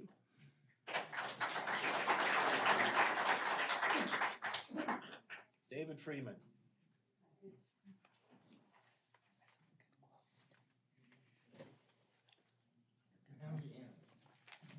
Name's David Freeman. I live at 20926 Oak Ridge Drive. Been living here for 21 years. Like everyone else has said previously, we saw the view, we wanted the house. But let me make a suggestion. So I oppose the 22. But let me make a suggestion to the city council. The city of Lago Vista annexed in a new piece of land called Tercera, correct? Yeah. They do not have building restrictions the way we have in Lago Vista. So if anyone wants to build a taller home, let them go to Tercera.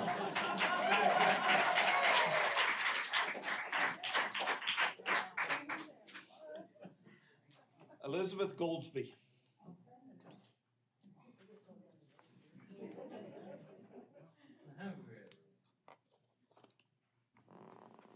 I'm Elizabeth Goldsby. I live at 20903 Paseo de Vaca, and I've been here, my husband and I moved here in 2000, and again, like everyone else is saying, it was the view, and I am completely opposed to this ordinance. Thank you.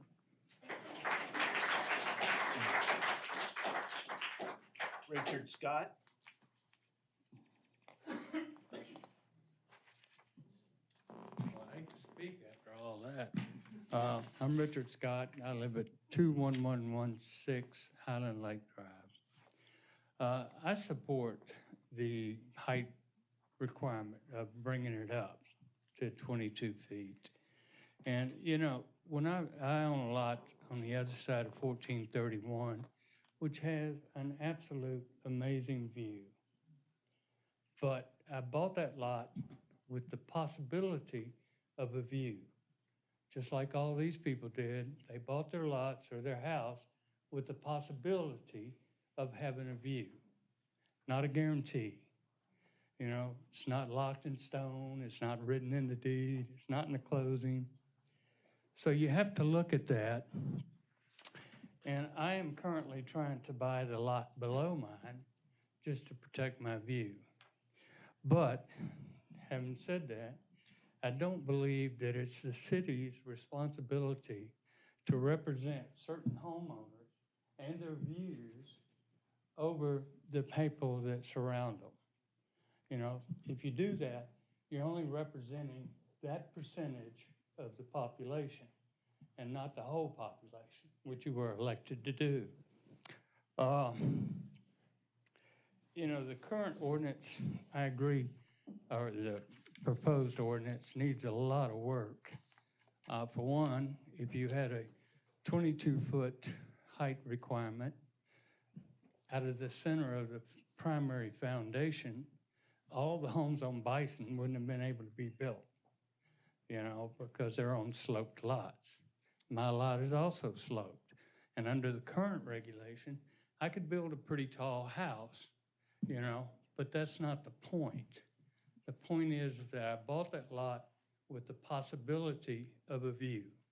Nobody guaranteed that to me, and thank you. I'll have to see if I can get out of here without a rope.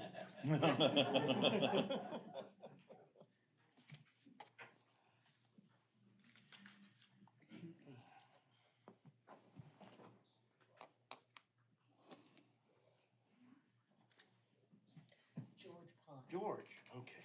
George Pond. Well, I yield to my wife, Robin. Okay. Robin Pond. I'm Robin Pond, 6105 Camille Court, and I agree with what Dick Weatherby and Suzanne Bland said. When I first read the packet, I'm like, my eyes started spinning. I couldn't make heads or tails of what they were talking about. And I would say that I'm opposed to changing the ordinance. And I don't know if this is even possible for the people that have the responsibility and power to make the decisions on this. But it would be a sense of community cooperation if in some ways we could find a way to assess the impact of the height ordinances that exist on existing neighbors. So yeah, you might be able to legally build in front of your neighbor and block their view with the existing ordinance. But is that the kind of environment we want? My brother-in-law lives in Orange County, California, and the favorite pastime that those people do is suing each other over their views. and they do it consistently all the time. And it's a contentious environment. It is not a pleasant environment. And I would not want that to, Lago Vista to become even more that way, because we do have a little bit of disagreements here and there.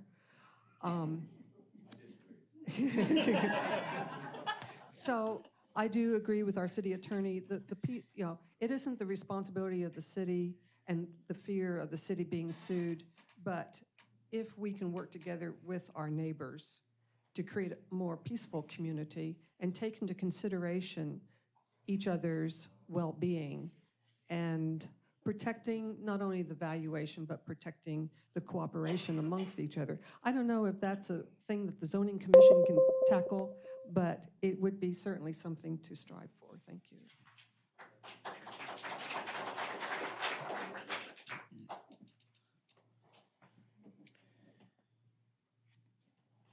All right, that is everybody that I have signed up to speak on this agenda item. No, sorry. I have a question. Okay, you do? I do. Okay, so, council, at this time, do y'all have any questions or comments?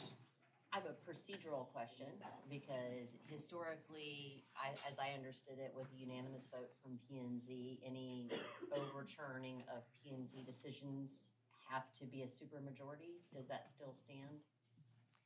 No, this is, did not come to you as a denial. Okay. So it's the only in denials. supermajority does not apply. Awesome, thank And you. also, did you close the public hearing? I have not. Okay, just wondering. So I just wondered if the council had any more questions, comments? It just seems like it's not ready for prime time, and my recommendation would be to have it go back to P and Z and have some more discussion done. I To be would honest with second, you. if that were a motion, I would second it. And We're still in discussion. I know this is maybe far-fetched, but I go down to the lake and I look out across the shore and I see what's on the other side. And if I was on that side looking at Lago, personally, I don't want Lago to look at what I see when I'm looking towards Lakeway. And we started 22, in 3 years it's 28, in a few years it's 35, and then we got 5-story apartment buildings on the waterfront down off of American, and I just wonder if we're setting a precedent, not just in single-family residence, but just in general. Well, Mr. Mayor, I don't think that the act of going through and tightening up this ordinance and making sure that we have our Ts crossed and our Is dotted is a bad idea, right? No. I don't think that's a bad idea. I don't think what we have right now closes any ambiguity. If anything, it opens more. And to Mr. Scott's statement, I don't think it's the council's responsibility, that we need to take on discussions between neighbors. Can we facilitate them? Absolutely. So I agree with that statement, and I agree with Mrs. Pond's statement, right? We would need to facilitate that. But this is not, I don't think it's quite baked yet. It needs to go back in the oven. It's gooey in the middle. Well, at this time, this is the first time that this has been read and heard by council. We're in public hearing right now. I am not going to close the public hearing. I am going to leave it open, and we will carry it forward to our next meeting, June 7th. And we will continue discussion of this agenda item, June 7th. So from there, Does he we'll not move have to close it tonight? You're not required to close the public hearing if you want to leave it open and take more testimony. All right. And that includes taking more testimony next meeting? That's correct. Okay, perfect. And you would put on your agenda, you would publish on your agenda that you're going to have a public hearing, and it's continued from the. I want to make a statement real quick. Ms. Davis? Yes. I got your sign-up sheet to speak. I'm still pioneering. Yes. You missed the public comment portion of our meeting, so I'm not going to entertain this motion, this comment tonight. I just want to let you know that Was that before the other fellow was up going through all those figures? Oh, yeah. Yeah. Yeah. So I just wanted to let you know, so you don't sit there the whole meeting and go, well, he didn't call my name. I'm letting you know that, Well, it would have been nice to discuss it at the post office because so many people are here All right. who got issues. I gotta table it to June 7th. okay, thank you. So, Sorry, but Dottie, do we have to make any kind of motion about this item, or just since we've got the public hearing that's gonna go across to the next one, that's enough? That's correct. And if there's no motion, there's no action. Okay. So that's how it would be recorded in the minutes, no action. Perfect. Somebody want to go to the restroom while everybody's leaving? I All right. didn't turn this We will take a, so I don't get a warrant out for my arrest. I was using it the last meeting that we were at. And I got home and said, oh my God. And I wasn't here the last meeting. You knew I had it, didn't you? okay, the meeting is not over. We're still conducting a meeting, so if you don't mind.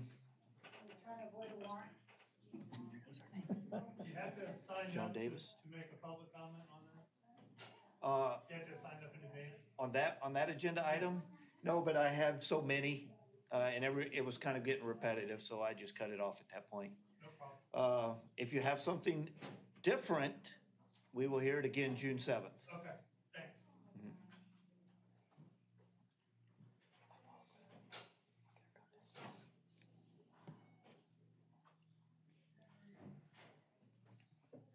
You ready? Here she comes. I was giving her a couple minutes. All right, action items. Number 4, discussion and consideration of ordinance number 18-05-17-03, an ordinance of the City Council of the City of Lago Vista, Texas, creating and establishing a youth advisory committee by amendment to Article 9.700 of Chapter 9 of the Lago Vista Code of Ordinances, providing a savings clause, severability clause, effective date, open meetings clause, and providing for related matters. Mayor, per the request of council, the staff put together the ordinance that would effectively create and establish, excuse me, a youth advisory committee. Wait for it. I have a minute. I don't think that mint's gonna do it now, but, so what you have before you is is that ordinance for amendment for Article 9.7. We did put out the request. We coordinated back with the superintendent and the high school principal. As you'll see in this action and then the following action, we did have, I believe, 4 members that applied for it, but this right here establishes the ordinance by which the Youth Advisory Committee will be created. So I'd like to address this. We, as you can see, I brought this to you very, very early on in the year. And we've been working on this since January, February, roughly. It says February 15th, we started applying or started the application process. We went through the school, we went through the principal. I swear my phone is off. Mr. Mayor. You saw me turn it off. Shouldn't have charged it. Power off. See, power off. See? I don't know. I've turned it off twice. You have to unlock it before you turn it off. Do you really? Yeah. Oh, now you tell me. Okay, so anyway, so this is where we at. We went through the high school principal, we went with the school superintendent to get our applications. At the time, we just opened it up to the students of Lago Vista Independent School District. We did not set, unlike our other committees that we have under council, we did not set the boundaries being as having to live in the city limits of Lago Vista. My thinking at the, gosh. Here, can you turn that thing off for me? I can Haley?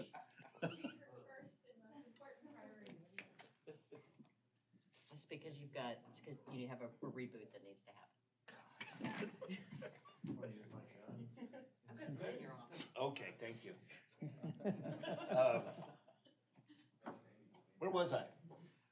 Oh, my thinking was, because they were not of voting age, you know, they were high school kids, they were not 18.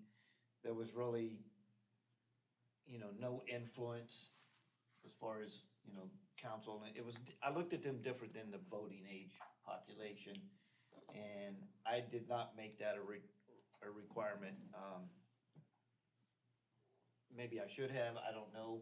But as a result of not doing that, of our 4 applications, 2 of them are not residents of the city of Lago Vista. One is from Point Venture and one is from Jonestown. So that is something, I know I've had one request that we suspend this until a further time, just because of that. But that's, you know, Do I'll they- take Do they have, comments on that. yeah, Mr. Mayor, have you thought about opening it up to the students who are not served by our public school district? I put it out on all the social media to all the homeschool co-ops and any and everybody that I could find out there. I think I did have one application of the 4 that came to me directly. I don't know where that person is a student at. But they applied directly to me. The other 3 did come from the high school. So, yeah, I think this is something that I've heard you talk about for several years. I think it's a really good idea.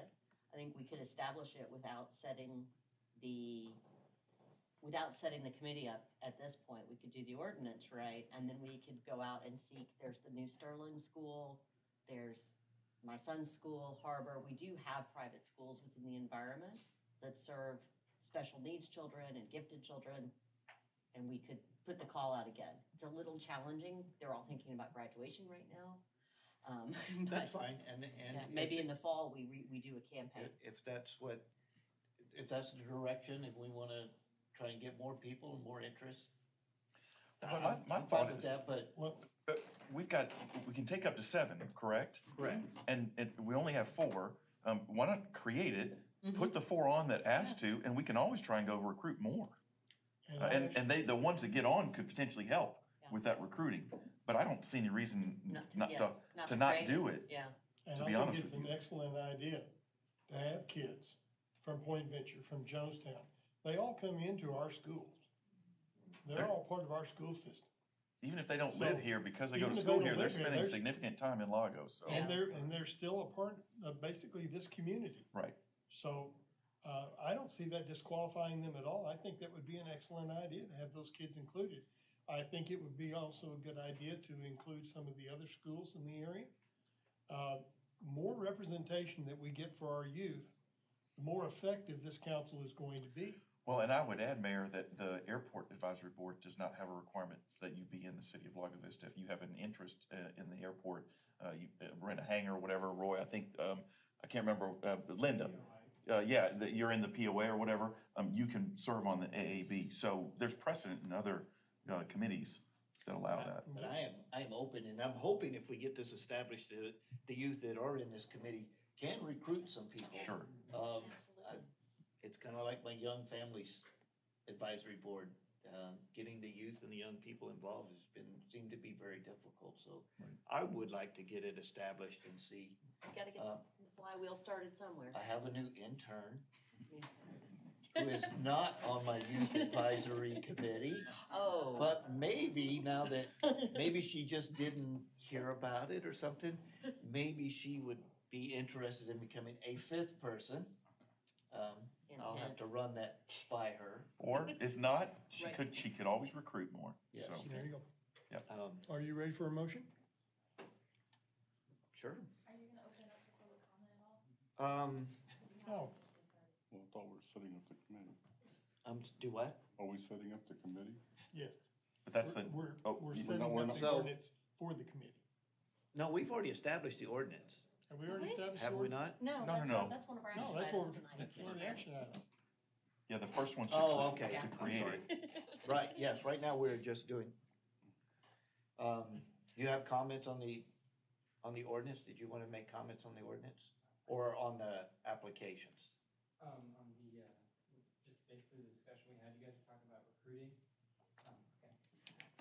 So I've never done this before, so I have no idea what I'm doing. Just bear with me. State your name and your address for us, and My name is Smith Newhouse. I live at 21726 Sierra Trail. I am a member of the Act Committee, and I personally know like 2 or 3 other kids who also want to be on the Act Committee because we heard from our construction teacher. He talked to us about this and like advertised it to us. Unfortunately, the other kids that were also interested in, besides me, also lived in Jonestown and Point Venture and were unable to.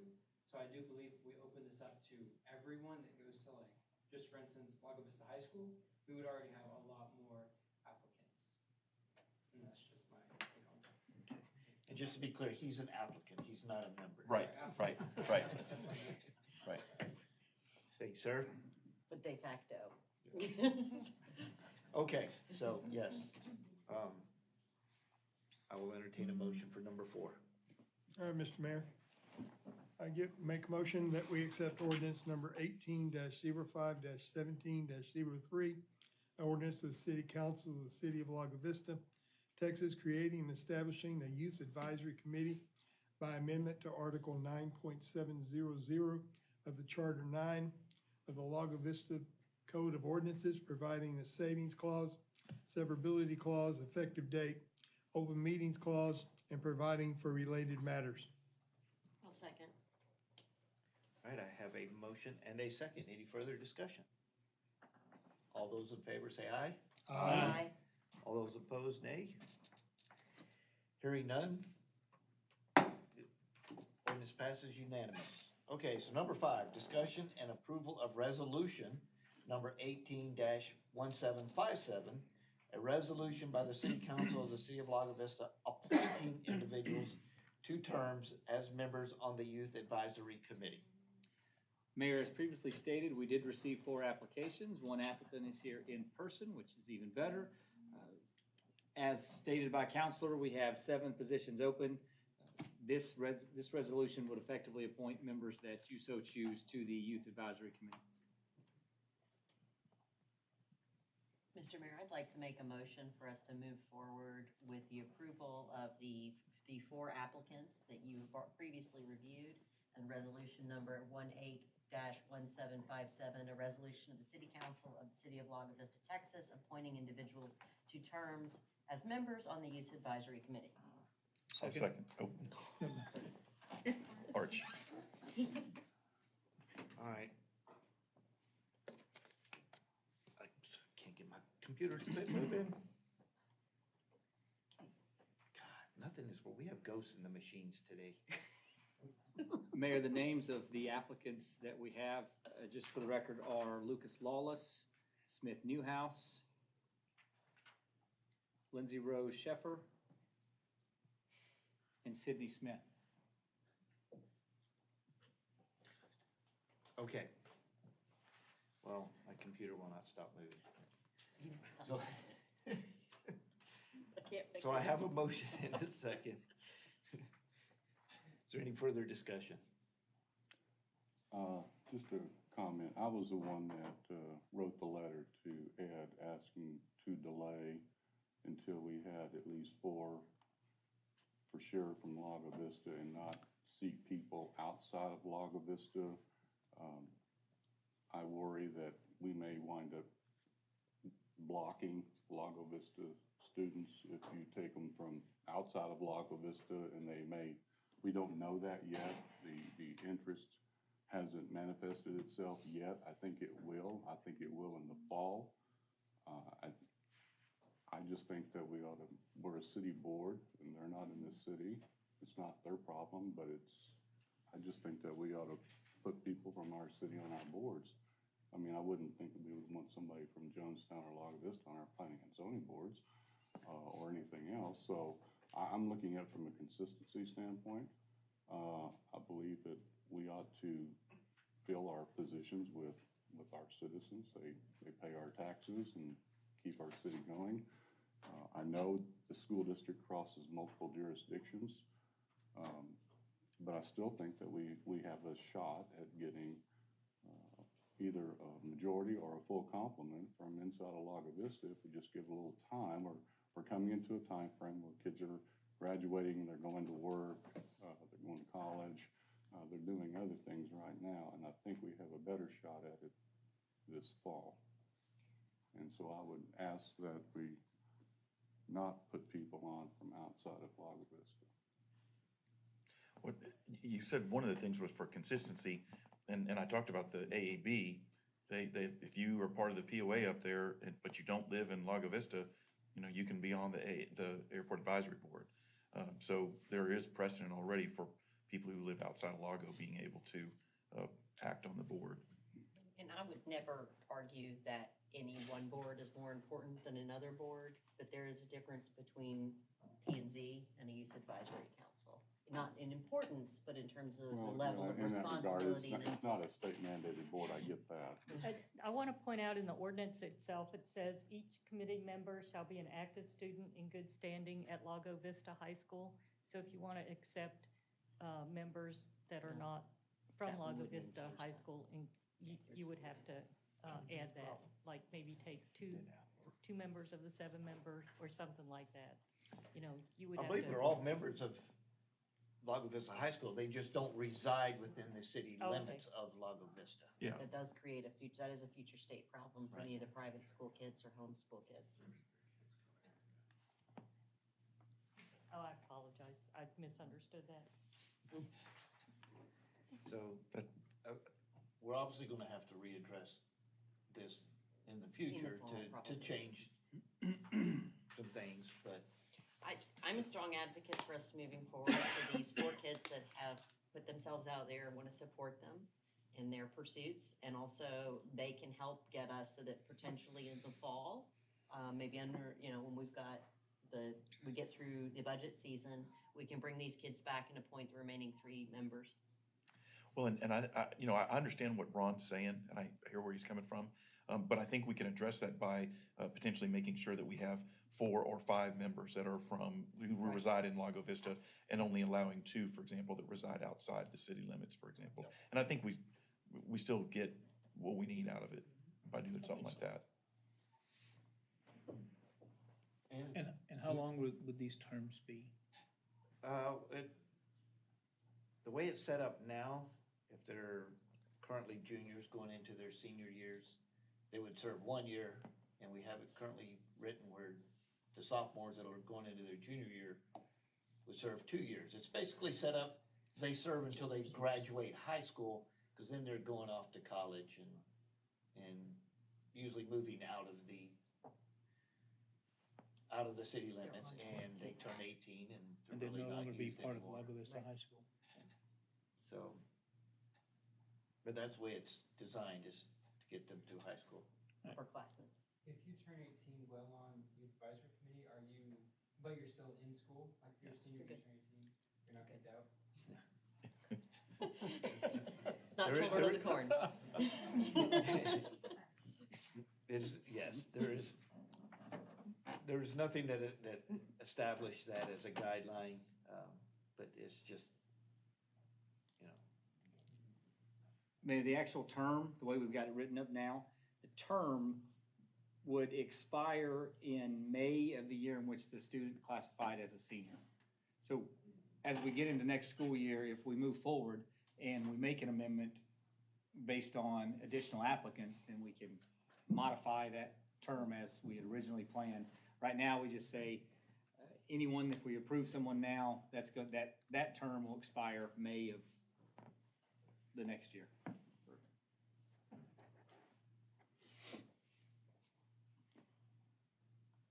Any other questions? So we got a motion and a second? I have a motion, a second, to approve the 4 applicants.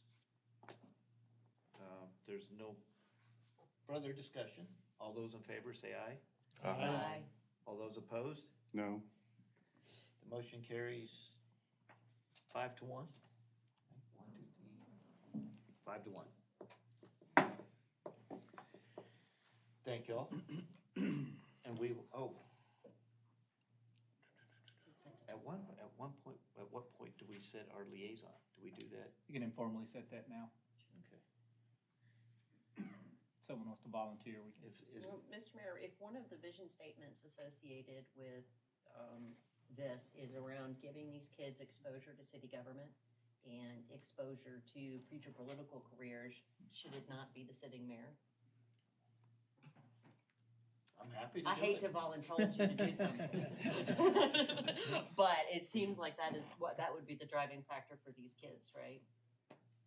Is that a motion? Yes, is that, It's more of an ask, because I don't want to volunteer you to do something. We didn't have that item on there. I think just informally, we're fair to say if no one has Well, an objection. I have no problem with making that a motion. All right, I'll make it a motion. I nominate the. In my opinion, is there Yeah. a Mayor procedural is the problem ideal with that? individual to take this on.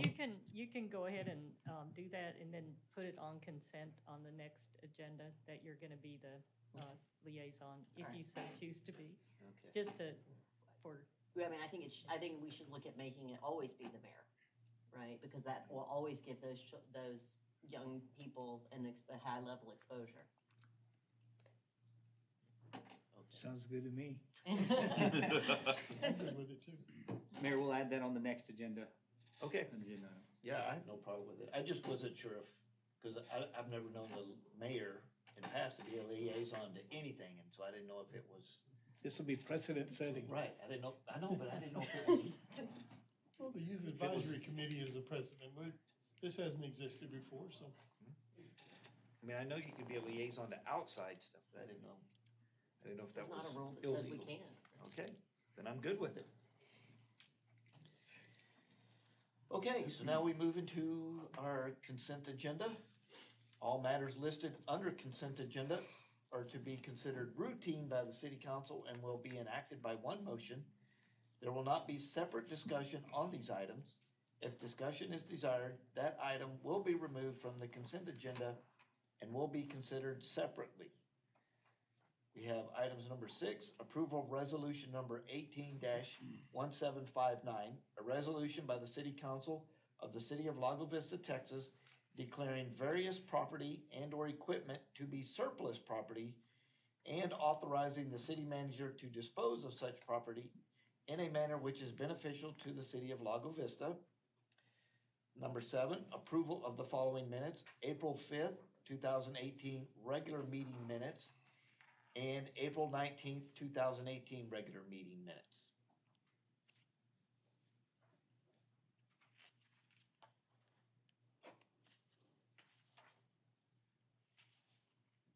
That is all I have for the consent agenda.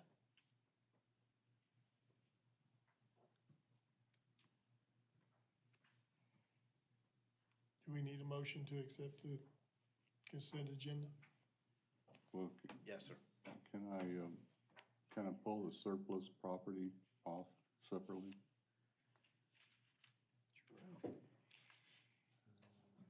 Do I need a motion? I think that requires a motion, does it not? To separate that? No? No, you should just be able to pull it off if one member wants to request pulling it off these. Okay. So you would like to pull the surplus property off? Correct. I'll make a motion, we pass the consent agenda absent that item. Okay. I'll second. Dick can have it. All right, I have a motion and a second to approve the consent agenda items minus the surplus property. Any further discussion on that? All those in favor say aye. Aye. All those opposed? Consent agenda minus surplus property is approved unanimous. So we will, would you like to discuss the surplus property? Ron? Yeah, the surplus property that is listed here is coming, I believe, from the golf course. Is that correct? Yes, sir. And therefore, there must be some intention in the future to replace this property with probably newer pieces of property. And my question is that coming out of operating budgets? It's not coming out of the bond, is it? These items, Mayor, are not coming out of the bond. May I ask which operating fund it's coming out of? Is it coming out of the golf operating budget? Or have you figured that out? based on the estimates provided already, then it can come out of operating budget. Yes, sir. It's not coming out of reserve, is it? No items will come out of reserve unless council approved reserve appropriation. Okay. All right, have no problem. I'll make a motion that we approve item number 6, approval of resolution number 18-1759, a resolution by the City Council of the City of Lago Vista, Texas, declaring various property and/or equipment to be surplus property and authorizing the city manager to dispose of such property in a manner which is beneficial to the City of Lago Vista. A second. All right, I have a motion and a second. Any further comments? All those in favor say aye. Aye. All those opposed, nay. All right, motion carries unanimous. It's gonna be a big bonfire. That's the big sweetness. Discussion item number 8, city manager's report. I have no report, Mayor. Number 9, future meetings. Number 9, consider schedule and items for future council meetings. Obviously, we have the open meeting that needs to be addressed at the next one. Have we locked on a date for budget meetings, budget retreat? No, ma'am, we have not. We're still putting together our budget for that calendar we sent out. Hopefully by the end of next week, we'll have our initial draft ready and we'll be able to send that back out to council. Mr. Mayor, I will be absent at the next meeting. I'm going to be in Alaska. And I am not going to Skype. Oh, it's height restrictions. I'm sorry. I have expressed my opinion. I guess this is kind of a schedule item. There's gonna be further discussion, with staff and stuff. But, we have, like this meeting, this height restriction item came up for first reading on the third Thursday of the month. Versus the first. And as y'all all know, we've been trying to set up a system where it comes to us on the first, we discuss it, vote on it on the third. What's happened is committees will hear something and then when they hear it, it's immediately been trying to get put on the very first council meeting. And sometimes that throws it off a little bit. I have put together a schedule that I have forwarded to staff, but we haven't really discussed it yet. But that will establish a schedule for our committees, like planning and zoning and Board of Adjustment are really the only two.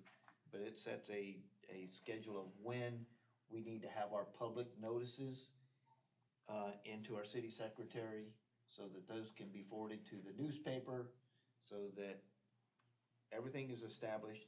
The planning and zoning, unless it's a special call meeting, it gives them their 10 days notice and it gives our 10 days notice for city council, and it should flow perfectly. So So you want to talk about that at the next meeting? No, I'm just saying that it says consider schedule. Oh, okay. Consider that a schedule item. Got you, I will- very nicely done.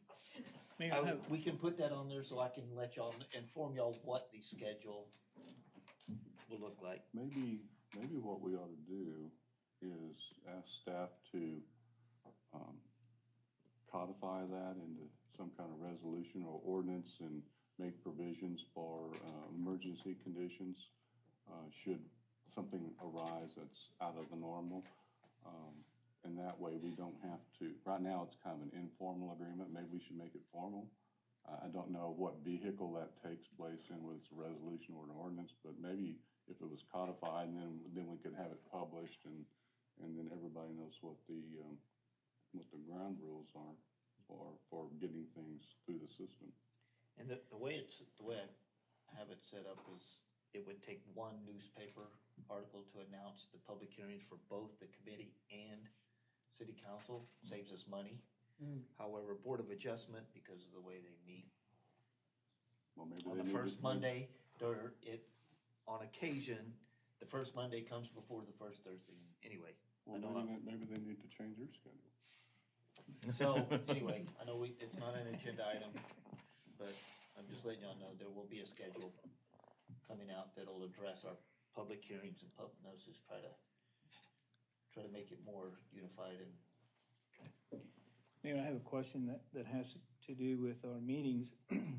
I've seen in the past where people are absent these meetings, but they're able to Skype in. Do we have a procedure that regulates how the meetings are conducted with someone Skyping in? Anybody can Skype in except for the person Presiding. running so if I'm absent, then she has to run it, she has to be here in person. Is there something that tells everyone that this is the procedure that we follow? I mean, do we have something in writing that? I think it's the charter that says that. Yeah. No, sir, I think it's the charter. I don't believe that there's It anything in the charter tells about you you Skyping. can, it tells you can, but it doesn't give you like directions. Are you looking for instructions on how to? Well, my question would be this, because I personally feel that if someone isn't here, they're not able to get a feel for what's coming from the audience. The times that I saw people, one particular individual Skype in, his transmission was in and out. I know that there's not any way possible that he could have been able to see the people that are out there and their comments and being able to read their body language and that sort of thing. So I don't believe that someone that is Skyping in should be allowed to vote. Maybe that's a discussion item then, because I don't want to get into a discussion now. Are you suggesting I'm agenda item? Yeah. That we Yes. discuss this issue? Yes. Why don't we just Yeah. leave it at I that? think that's Because a great we're getting discussion into item. discussing the item. Yeah, that's where I was going. Yeah. Yeah, I think that needs to be vetted because that could be a charter issue. Yeah. That may be something that has to go to the. Exactly charter right. Well, but I review. also think it's a state law issue. I know Barbara weighed in on Yeah. what people could and couldn't do when they Skyped, so Right. it could be state law that trumps it all, and so Since it'd the be Open good to. Meeting Act allows somebody to Skype, it would, not, and it doesn't address that they can't vote because they're Skyping. It stands that they're able to vote, so you could possibly run afoul of state law if you had that rule. Mayor, But that, we as could staff, research that. we'll vet it as staff, and then we'll follow back up with council, and then if we think we still want to bring that up for our discussion, even if we send it out to council, we can still add it as a discussion item. Right. At And we least for can an update. research the legal effect of what that means in the Open Meetings Act and the voting. And Mayor, we're likely to have some items come from the AAB. The appraisal finally came back on the one other property. I think we're making progress through the fence, and I think they're gonna schedule a meeting here shortly. So I don't know exactly when, but just wanted to give a heads up that we're likely to have those items in the next month or so, I'd guess. Thank you.